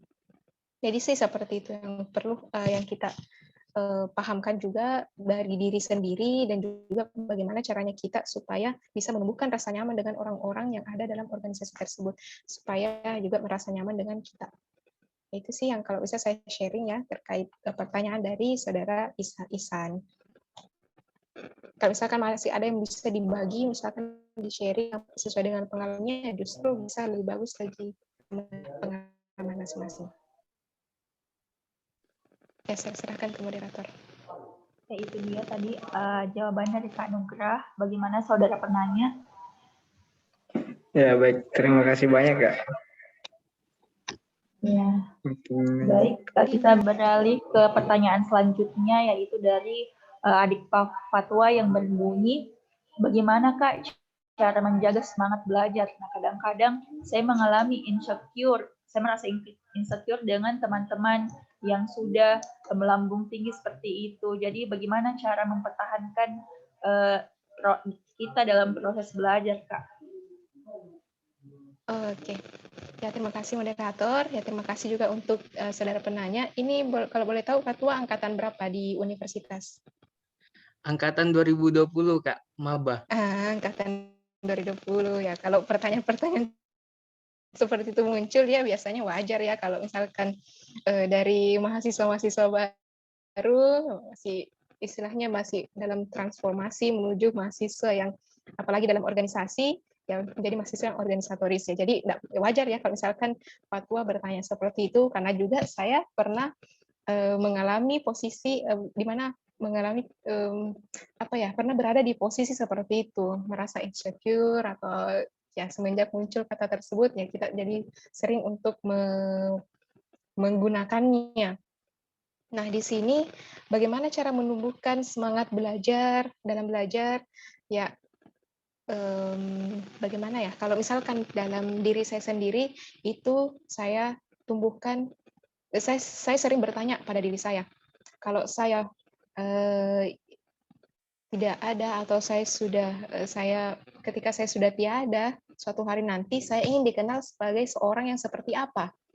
Nah, di situ kita belajar bagaimana caranya supaya kita terus bisa berupaya menjadi apa yang kita inginkan. Misalkan, kalau misalkan saya sudah tidak ada, saya ingin dikenal sebagai orang yang amanah atau pekerja keras, jujur, dan lain sebagainya, atau orang yang senang belajar. Nah, dari situ bisa kita terus dalami dan gali potensi dirinya kita. Pasti semua orang tidak mau dikenal sebagai atau dikenal sebagai orang dengan pribadi yang kurang misalkan. Nah, maka dari itu kita akan terus belajar, akan terus berupaya bagaimana caranya menjadi orang yang istilahnya sesuai dengan apa yang kita inginkan. Di luar dari bagaimana orang memikirkan kita, setidaknya kita sudah melakukan apa yang kita usahakan. Bagaimana caranya lagi untuk menjaga semangat kita dalam belajar? Saya juga orang yang senang mengambil amanah dan juga suka belajar.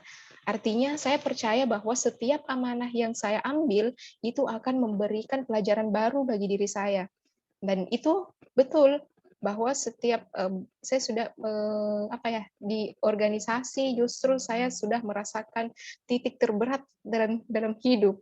Dan apalagi masa-masa di masa pandemi, ya Allah, seandainya tidak bisa, sulit untuk saya gambarkan karena begitu secara tiba-tiba dan tidak ada persiapan sama sekali, dan kondisi saat itu pun masih belum stabil. Dan dari situ saya merasakan bagaimana caranya untuk menghadapi masa-masa sulit, dan sehingga di tantangan-tantangan yang ada di kemudian hari atau di hari yang akan datang itu setidaknya bisa kita hadapi. Ya, kalau saya sih seperti itu. Tanya dulu kepada saudara dirinya, Fatwa di kemudian hari ingin dikenal sebagai orang yang seperti apa sih? Intinya untuk mengambil peran dan tanggung jawab. Nah, di situ nanti secara alamiah atau secara bagaimana bahasanya, di situ Fatwa akan belajar dan sesuaikan dengan juga kemampuan dari dirinya. Ya, kalau misalkan Fatwa orang yang aktif atau misalkan aktif dari sini artinya senang berinteraksi dengan orang lain atau senang dengan situasi-situasi yang baru. Nah, itu menurut saya bisa menjadi hal yang positif ya untuk Fatwa sendiri, bisa terus dikembangkan. Dan saya sendiri sih lihatnya Fatwa ini orangnya ambisius ya, karena pasti Fatwa ini mau jadi orang yang ambisius, orang yang memiliki konsistensi dalam melaksanakan apa yang dikerjakannya, karena Fatwa ingin menjadi orang yang seperti itu. Ya, semoga dalam berproses di organisasi Fatwa bisa menjadi orang seperti apa yang diharapkan. Jadi kita juga kalau misalkan kita merasa insecure dengan orang lain, jangan batasi diri kita dengan orang tersebut. Justru kita melihat pada orang tersebut apa yang belum kita miliki, maksudnya ya kita pikirkan secara positif saja. Misalkan kalau orang itu aktif ini orangnya berinteraksi dengan orang lain, nah, mungkin bisa kita coba cara-cara tersebut. Nggak ada salahnya untuk mencoba atau ya mengikuti apa yang dilakukan oleh orang tersebut. Nah, siapa tahu cocok dengan dirinya kita. Nah, justru kita akan belajar bagaimana caranya mengenal dirinya kita. Seperti itu. Semangat untuk Fatwa. Baik, Kak. Masa-masa itu insya Allah pasti akan dilalui juga. Ya, baik Kak. Terima kasih banyak atas jawabannya. Berarti Kak, kalau kita ingin dikenang baik oleh orang, maka kita harus melakukan kebaikan gitu ya Kak? Betul sekali. Oh, Ya, semangat berproses Pak Tua. baik Kak. Ingat ya, ya maaf ya, saya tambahkan sedikit. Saya baru tercerahkan beberapa waktu yang lalu saat membaca sebuah buku atau bacaan seperti itu. Saya masih berpikir waktu itu, apa sih sebenarnya definisi kesuksesan dalam diri saya? Itu saya masih pertanyakan, apakah prestasi, juara ini, juara itu, dan lain-lain. Dan sampai saya memahami bahwa kesuksesan adalah sebuah proses. Jadi dari proses itu kita akan belajar bagaimana untuk menemukan hal-hal baru atau setidaknya menemukan potensi yang baru dari dirinya kita. Karena proses itu kita misalkan dari hal yang nol menjadi angka yang bernilai. Misalkan dari nol dalam proses kita akan belajar untuk menjadi sesuatu yang baru lagi. Jadi untuk meningkatkan potensinya kita. Jadi semangat untuk berproses itu harus dimiliki khususnya untuk anak-anak organisatoris. Jadi misalkan kalau wajar ya kalau misalkan di titik-titik terberat misalkan, nah itu wajar. Di situ kita akan belajar untuk menanggulangi masa tersebut. Nah, itu sih kalau jadi kesuksesan, definisikan bahwa kesuksesan itu adalah sebuah proses.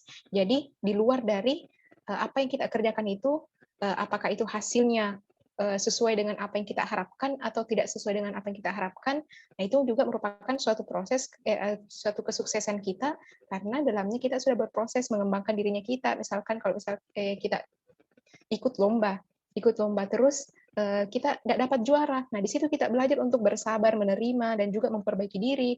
Nah, di situ kan ada dampak plusnya. Jadi, kesuksesan itu bukan hasil dari apa yang kita lakukan, tapi proses yang kita jalankan. Seperti itu. Ya, mungkin bisa lanjut ya ke pertanyaan selanjutnya. Iya, Kak. Masya Allah. Dari saudara Adiza Anissa Wahab, Kak. Bunyi pertanyaannya itu, bagaimana Kak cara kita membangun komunikasi di masa pandemi? Kan seperti saat ini mungkin ada teman-teman yang dihubungi terus tidak ditanggapi seperti itu, sedangkan kita tidak bisa berbicara secara ekspresif, Kak, menggambarkan bagaimana kita mungkin butuh dia, butuh kehadirannya kan.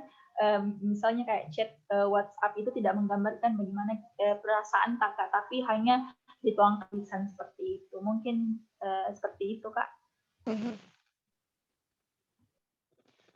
Iya, terima kasih ya pertanyaan. Terima kasih moderator. Ya, pertanyaan dari Saudari Adisa. Bagaimana caranya membangun komunikasi di masa pandemi yang serba terbatas, khususnya ketika kita yang mengandalkan teknologi untuk berkomunikasi. Pernah tidak kita bertanya bagaimana kira-kira pendahulu-pendahulunya kita untuk menjalankan roda organisasi, belum ada gadget, mungkin ada yang belum punya WhatsApp, kira-kira bagaimana mereka untuk menjalin koordinasi?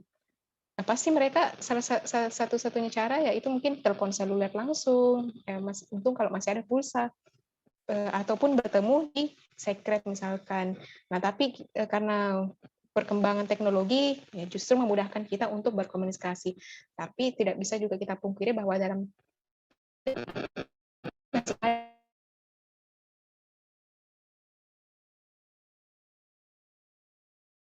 ya itu juga yang saya rasakan dalam menjalankan kepengurusan kemarin ketika tiba-tiba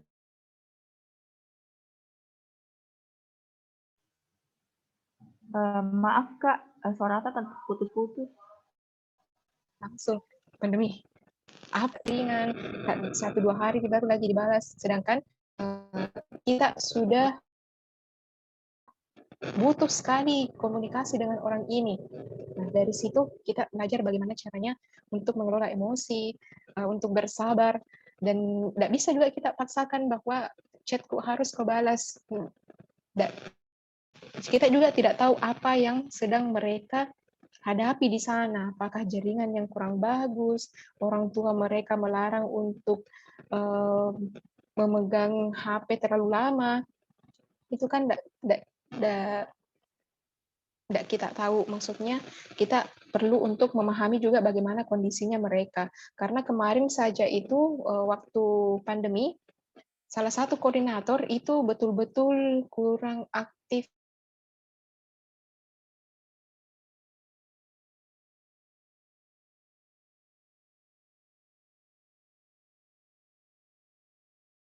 yang lain karena harus bekerja dengan ekstra. Dan kita juga harus menerima bahwa ketika komunikasi, artinya pesan kita belum sampai ke mereka, kita harus siap-siap untuk mengambil tindakan yang tindakan ke depannya. Artinya kalau misalkan orang ini tidak pasti kapan ada konfirmasinya, kita sementara waktu menjalankan sebisanya kita menjalankan apa yang menjadi tanggung jawabnya dia. Artinya kita di sini menempatkan dirinya kita supaya juga tidak menghambat organisasi. Karena itu juga merupakan tanggung jawabnya kita untuk melaksanakan kepanitiaan misalkan dengan baik, menjalankan kegiatan ini dengan baik. Jadi perlu kita untuk siap-siap, yang lainnya siap-siap untuk mengambil peran lebih, mengambil peran dari orang yang misalkan sulit untuk diajak berkomunikasi. Jadi itu seperti itu. Kita harus mempersiapkan diri secara ekstra ya, untuk komunikasi itu sendiri ya. Kita tidak bisa paksakan mereka. Jadi lebih kepada diri kita sendiri bagaimana caranya untuk mengambil peran yang diberikan oleh orang tersebut. Nah, kemudian kita berusaha untuk mencari tahu apa sih kendalanya dia, supaya juga kita bisa paham melaksanakan apa yang belum bisa dia lakukan untuk ke diri kita dulu, seperti itu. Jadi untuk membangun komunikasi tetap dijaga komunikasinya, dan sebisa mungkin kita cari tahu apa kendalanya supaya juga kita bisa carikan solusi sama-sama. Dan itu sih yang menjadi permasalahan adalah ketika permasalahan tersebut kita pendam sendiri dan kita tidak bagikan dengan orang lain atau tidak meminta bantuan. Jadi perlu untuk menyampaikan apa setidaknya kendala-kendala yang kita hadapi supaya teman-teman yang lain bisa memberikan solusi atau mengambil langkah yang cepat. Misalkan tiba-tiba jaringannya tidak bagus, dan lain sebagainya. Semoga terjawab pertanyaan dari Saudari Adisa. Kalau misalkan ada yang belum jelas, ya bisa disampaikan. Bagaimana Adisa, apakah jawabannya cukup atau ada yang mau ditanyakan kembali? Alhamdulillah sudah cukup jelas, Kak. Terima kasih, Kak. Alhamdulillah. Terima kasih. Jadi teman-teman masih ada yang ingin bertanya? Saya, Kak. Oh iya. Kak Dugira, apa tidak apa-apa Kak kalau kita tambahkan ya jumlah pertanyaannya? Ya, tidak apa-apa, silakan. Oh, Masya Allah. Supaya lebih jelas. Ya, Kak. Baik, kepada Saudara Asrullah, saya persilahkan.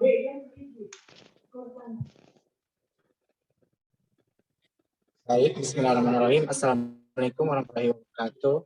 Waalaikumsalam warahmatullahi wabarakatuh.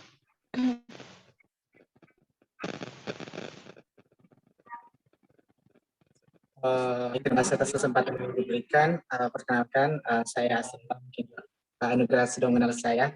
Jadi fenomena organisasi yang ada di lingkup Unhas lah, baik itu skala UKM,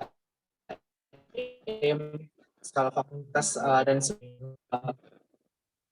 terlihat sangat jelas bahwa kader-kader kita di organisasi bisa dibilang sangat menurun kualitasnya, bisa dibilang terlalu dimanjakan dengan keadaan yang sekarang.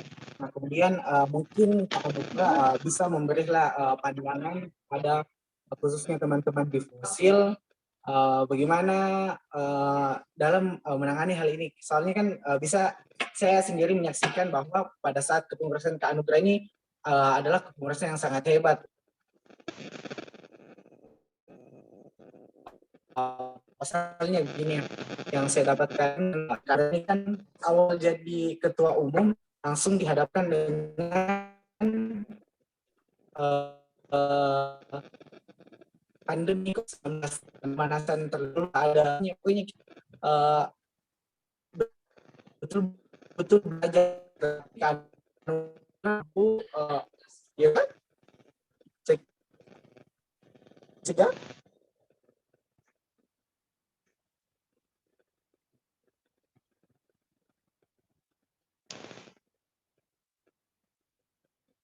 Putus-putus suara tadi, Asrul atau saya saja, Asrul atau memang di sini putus-putus saja, suaranya di sini Asrul? saja. Nih. Baik, tadi yang saya katakan begini, bisa dibilang kondisi kader-kader di UKM, baik skala UKM universitas, skala unhas, kemudian fakultas dan sebagainya, itu bisa dibilang kualitas kadernya itu mulai menurun. Mungkin entah sih apakah mereka terlalu manja dengan keadaan atau keadaan memang yang memaksakan untuk mereka bermanja-manja. Mungkin Kak Anugrah bisa memberikan gambaran bagaimana Kak Anugrah pada saat menjabat di UKM, menjadi ketua umum pada saat itu, mampu membawa UKM KPI sampai ke mendapat nominasi UKM terbaik di Universitas Hasanuddin. Padahal kan kalau saya sebagai salah satu kader Kak Anugrah di UKM menyaksikan bahwa keadaan pada saat Kak Anugrah menjabat itu keadaan paling berat sih, karena pada saat itu awal pandemi, maksudnya kita semua belum biasa dengan keadaan ini. Mungkin Kak Anugrah bisa lah memberi kami sedikit wejangan di forum studinya agar ini bisa mengatasi hal-hal tersebut dan bisa memberi tetap eksis di ini, apalagi kita kan lembaga penalaran, tetap bisa eksis seperti Kak Anugrah membawa UKM KPI pada saat itu, Kak. Baik, terima kasih pertanyaannya, Saudara Asrullah. Mungkin bisa langsung dijawab, Dika. Oke, ya jadi terima kasih pertanyaannya dari Saudara Asrullah. Ya saya pikir Asrullah ini sendiri lebih eksis daripada saya ya kalau saya katakan sendiri. Jadi kalau Asrullah ini juga merupakan salah satu, kalau saya refleksi kemarin, itu salah satu kader yang aktif, ya meskipun di situasi yang berbeda masih tetap konsisten untuk menjalankan perannya sebagai kader. Dan semoga juga bisa memberikan peran yang sama dan usaha yang sama di organisasi Forum Study Ilmiah ini. Ya, jadi bagaimana tanggapannya? Kalau bisa dibilang, kalau saya sendiri tanggapannya justru cukup menantang ya untuk situasi sekarang yang pandemi ini, tapi ini lebih kepada peningkatan usahanya lagi kita untuk menghadirkan kader-kader yang ada, karena secara tidak langsung kita sulit untuk berkomunikasi sebenarnya. Jadi salah satu cara saya waktu itu sebelum kegiatan, misalkan kalau Hamin 1 jam misalkan sudah ada kegiatan yang akan berlangsung, saya itu tidak tenang tidur kalau tidak ingatkan teman-teman. Selalu ada gangguan, misalkan ya tertutup mata tapi tidak tidur. Jadi biasa itu kalau sudah ada perasaan yang seperti itu, ya langsung hubungi teman-teman bagaimana, apakah ada kendala di sini. Sudah dari saya minta tolong ke teman-teman PSDM untuk ingatkan lagi kader-kader bahwa akan ada kegiatan ini, jadi untuk diminta untuk siap-siap. Nah di situ kita juga terus mempertahankan komunikasi, karena yang paling fatal atau paling bahaya itu kalau kita tidak ada komunikasi. Jangan sampai misalkan kader-kader berpikir kemana ini pengurus atau kemana teman-teman yang lain, misalkan kenapa tidak ada hubungi Kak. Jadi perlu dan penting untuk terus mengingatkan satu sama lain.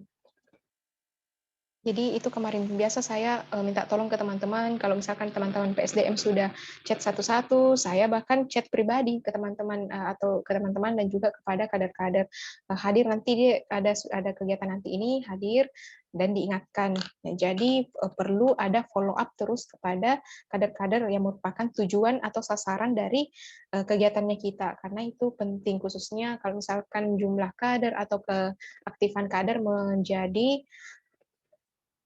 indikator keberhasilan dari program kerjaan kita. Kalau kita bahasa seperti itu ya pasti akan perhatikan lagi yang seperti itu. Tapi di luar daripada itu kita melihat bagaimana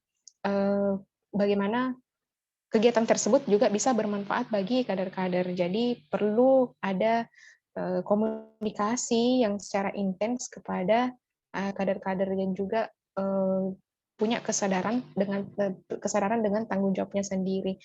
Karena akan dipertanggungjawabkan, jangan sampai misalkan nanti kita kurang usaha ternyata, nah di situ akan dinilai bagaimana dirinya kita di situ. Nah di organisasi ini kita berusaha untuk membangun image-nya kita atau istilahnya brand dirinya kita.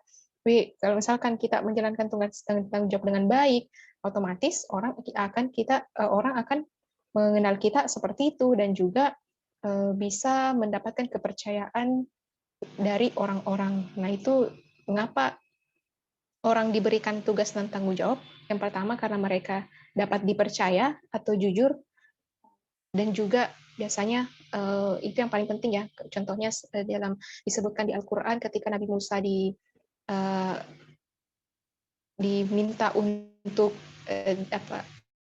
cerita di mana Nabi Musa menolong anak dari diminta untuk menjadi dipercayakan untuk menjaga keluarga Nabi itu karena dia orang yang kuat dan juga orang yang dapat dipercaya. Jadi kebanyakan orang itu diberikan tugas dan amanah karena dapat dipercaya.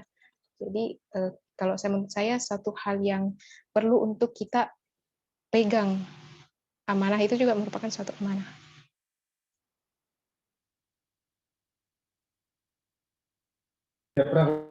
Mungkin itu yang bisa saya sedikit jelaskan. Misalkan ada tanggapan yang lain. Baik, terima kasih atas jawabannya. Bagaimana dengan saudara penanya? Apakah jawabannya sudah jelas atau ada hal yang ingin ditanyakan kembali? Baik, terima kasih Munawwarah dan terima kasih juga Kak Nugra atas ininya penyampaiannya. Jadi saya harapkan teman-teman Fosil mendengarkan dengan baik apa-apa tadi yang disampaikan oleh Kak Nugra. Sangat luar biasa ini Kak Nugra. Bahkan saya juga barusan mendapatkan ketua umum seperti Kak Nugra dulu. Maksudnya dia langsung mencet anggota pengurus dan di luar pengurusnya secara personal. Maksudnya jadi kesannya kami sebagai kader itu ada beban moral yang lebih ketika kami ini mau mengabaikan hal yang disampaikan. Saya rasa teman-teman pengurus juga yang lain bisalah ini lebih keluarlah dari ininya, mulailah komunikasi dengan lebih baik. Janganlah malu-malu meskipun jabatan itu hanyalah nama. Enggak salah aja kalau kita di atas, tapi kita coba untuk tetap menjaga komunikasi kepada yang ada di bawah kita gitu. Terima kasih ya Kak. Mantap Ines. Masya Allah. Terima kasih Kak. Kami ucapkan terima kasih kepada saudara-saudari penanya. Kemudian jawaban-jawaban yang telah diberikan oleh Kak Nugra sangat luar biasa dan insya Allah sangat bermanfaat bagi kami Kak untuk kemudian diaplikasikan dalam lembaga. Baik, karena melihat juga sekarang sudah pukul 22:01. Ini sebenarnya sudah jam istirahat dan teman-teman, saya yakin teman-teman punya amanah kemudian kesibukan yang lain. Kak Nugra juga pasti orangnya sangat hektik produktif ya Kak. Jadi mungkin mahasiswa akhir. Jadi mungkin Enggak apa-apa. Jadi mungkin teman-teman yang punya pertanyaan bisa nanti di chat langsung ke Anugrah untuk dapat jawaban yang lebih komprehensif. Nah, jadi teman-teman, benar yang dikatakan Asrullah, saya juga salah satu kader dari menjadi saksi dari pengurusan Kak Anugrah. Beliau memang pemimpin yang Masya Allah. Semoga Allah menjaganya. Ya Kak, amin, Allahumma amin. Sama-sama, Il. Baiklah, untuk mengefektifkan waktu, mungkin saya bacakan summary diskusi kita pada malam hari ini. Diskusi mengenai share to care dengan tema memahami peran dan tanggung jawab. Saya sangat terpantik sekali dengan quotes dari Kak Anugrah, beliau mengatakan bahwa di dalam organisasi kamu bisa belajar manajemen dan cara mendisiplinkan diri. Oleh karena itu, manfaatkanlah organisasimu sekarang untuk membuat kamu menjadi pribadi yang lebih baik. Karena yang lebih berat dari kehidupan adalah tidak memiliki tanggung jawab sama sekali. Ini kemudian menjadi ruang refleksi yang paling dalam untuk saya pribadi, mungkin juga teman-teman yang lain, bahwa kita di dalam organisasi itu hal yang paling manis adalah bukan hasil, tetapi proses yang akan menjadikan kita orang seperti itu. Dan saya setuju juga sama Kak Anugrah bahwa kesuksesan itu dalam setiap orang itu berbeda, bukan dengan dilihat dari penghargaan yang ada, bukan penghargaan yang diraih, tapi bagaimana kita memaknai setiap keadaan, dan yang paling penting adalah melibatkan Allah di dalamnya. Itu sebenarnya yang paling penting untuk kita menjadi generasi terbaik dan bermanfaat bagi umat, seperti itu. Baik, mungkin itu saja dari saya, adik-adik pengurus, sebagai roda kepengurusan Forum Studi Ilmiah selanjutnya. Semoga diskusi pada malam hari ini kita bisa merefleksikan diri, kita bisa mengambil intisari dari materi pada malam hari ini, karena ini sebenarnya sangat menyentuh hal-hal yang kita lakukan di organisasi seperti itu. Mungkin itu dari saya, berkarya dengan otak, berkarya dengan pena, berjaya dengan tindakan. Saya kembalikan kepada MC kita pada malam hari ini yang luar biasa ya, MC-nya juga luar biasa, Masya Allah. Masya Allah, materi yang sangat wah. Dan dari narasumber kita, Kak Anugrah Julia, memancing kita untuk bertekad lagi untuk melaksanakan amanah atau tanggung jawab yang telah kita ikrarkan bersama, karena pada akhirnya rekam jejak yang kita selama ini lakukan itu akan membawa dampak di UKM kita tercinta ke depannya lebih baik lagi. Dan saya sendiri mengutip perkataan dari Kak Anugrah Julia tadi, sama yang tadi disinggung sama Kak Ildana, yang berat dari kehidupan adalah tidak memiliki tanggung jawab sama sekali. Maka bersyukurlah kita ketika kita dihadapkan tanggung jawab, diberikan amanah, karena justru ketika kita diberikan amanah dalam suatu organisasi atau suatu kepanitiaan, itu justru lebih baik dan menjauhkan kita dari kesibukan yang melalaikan atau yang tidak bermanfaat, Insya Allah. Dan terima kasih saya ucapkan kepada moderator kita pada malam hari ini, Kak Ildana, yang telah memandu kegiatan Share to Care, serta pemateri Kak Anugrah Julia. Dan terima kasih juga kepada kakak dan teman-teman pengurus Forum Studi Ilmiah yang masih bertahan dan menjaga semangatnya hingga detik ini. Sebelum kita tutup, ada baiknya kita mengadakan foto bersama. Jadi saya harap teman-teman dan kakak-kakak yang ada di Zoom boleh mengaktifkan videonya untuk kita ambil foto. Nanti difoto sama Widya. Kasih aba-aba Widya.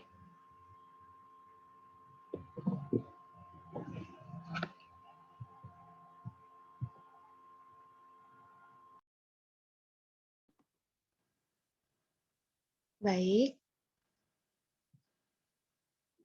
Dalam hitungan ketiga akan saya screenshot. 1, 2,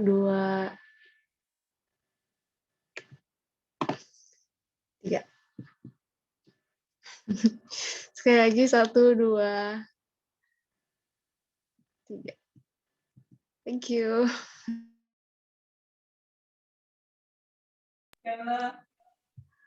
Terima kasih banyak, Kak. Terima kasih banyak, Kak. Teman-teman, adik-adik. Terima kasih banyak Kak. teman-teman. Ya, saya bersyukur sekali, senang juga bisa sharing dengan teman-teman dengan topik yang satu ini. Ya, karena menurut saya ini juga merupakan satu hal yang paling penting dalam berjalannya organisasi. Juga untuk bagaimana caranya membentuk diri kita untuk menjadi pribadi yang lebih amanah. Ya, terima kasih sudah dipercayakan teman-teman. Sukses untuk pengurus di Forum Studi Ilmiah Fosil. Semoga bisa terus mengembangkan kader-kadernya, menciptakan generasi yang memiliki potensi yang lebih baik. Mungkin, Kak, saya ini Kasih pemberian teman-teman. sertifikat secara simbolis, Kak, di ruang Zoom dulu nih, Kak. Masya iya. Allah. Ini, Kak, saya Oke, serahkan, boleh. Kak, sertifikatnya secara virtual. Terima kasih. Iya, Kak. Terima kasih, Kak. Ya, semoga bisa ketemu di kesempatan yang lain. Insya Allah kalau misalkan jalan-jalan ke jalan-jalan di kampus, kalau ketemu bisa sapa-sapa. Terima kasih Sama banyak. juga ya Kak Anugrah.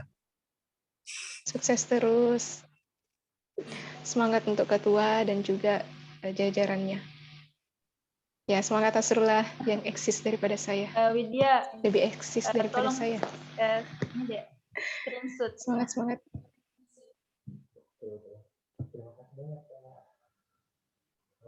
Terima kasih banyak, Kak. Assalamualaikum.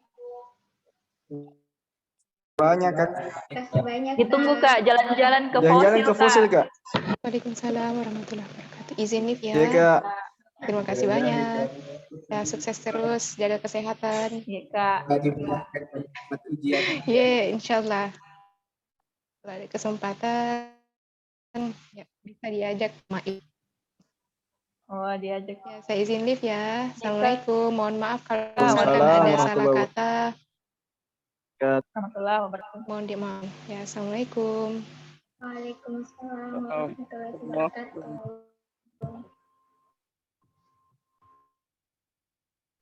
Wide sudah di ini dek di screenshot tadi. Iya, sudah Mika. Sudah Ya, terima kasih MC kita yang luar biasa hari ini dan juru foto kita pada malam hari ini, Masya Allah. Dan adik-adik yang sudah menghadirkan diri, semoga menjadi amal ibadah bagi kita untuk senantiasa belajar karena sebenarnya untuk meraih Allah itu yang penting adalah niatnya. Jadi dalam lini apapun, kalau kita niat karena Allah untuk belajar, ya insya Allah akan Benar sekali. mendatangkan kebaikan. Innamal a'malu binniyat. Iya. Wa innamal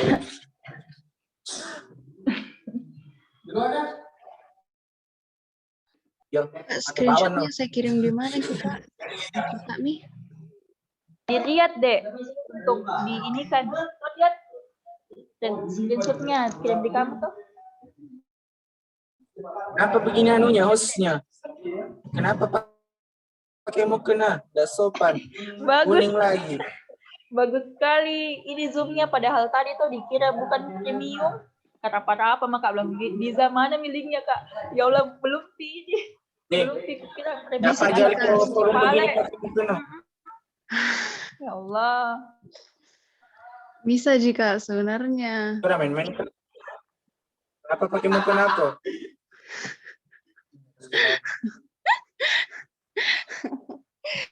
Lagi ditanya bebe ketawa, ikut tahu di pelawak tapi jangan ketawa. Mau menyanyi seru. Ya mau kami nyanyi untuk Zukro. Kau cantik lain-lain.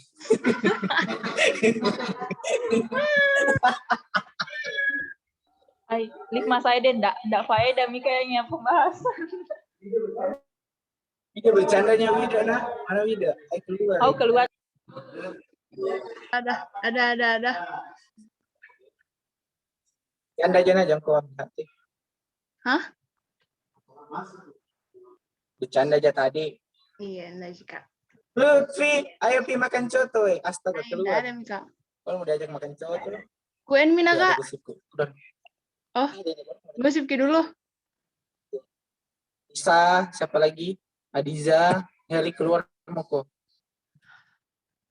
Cuma gibah. Cooking dulu ini. Kali pindah. Dadah Wida. Kuen mi.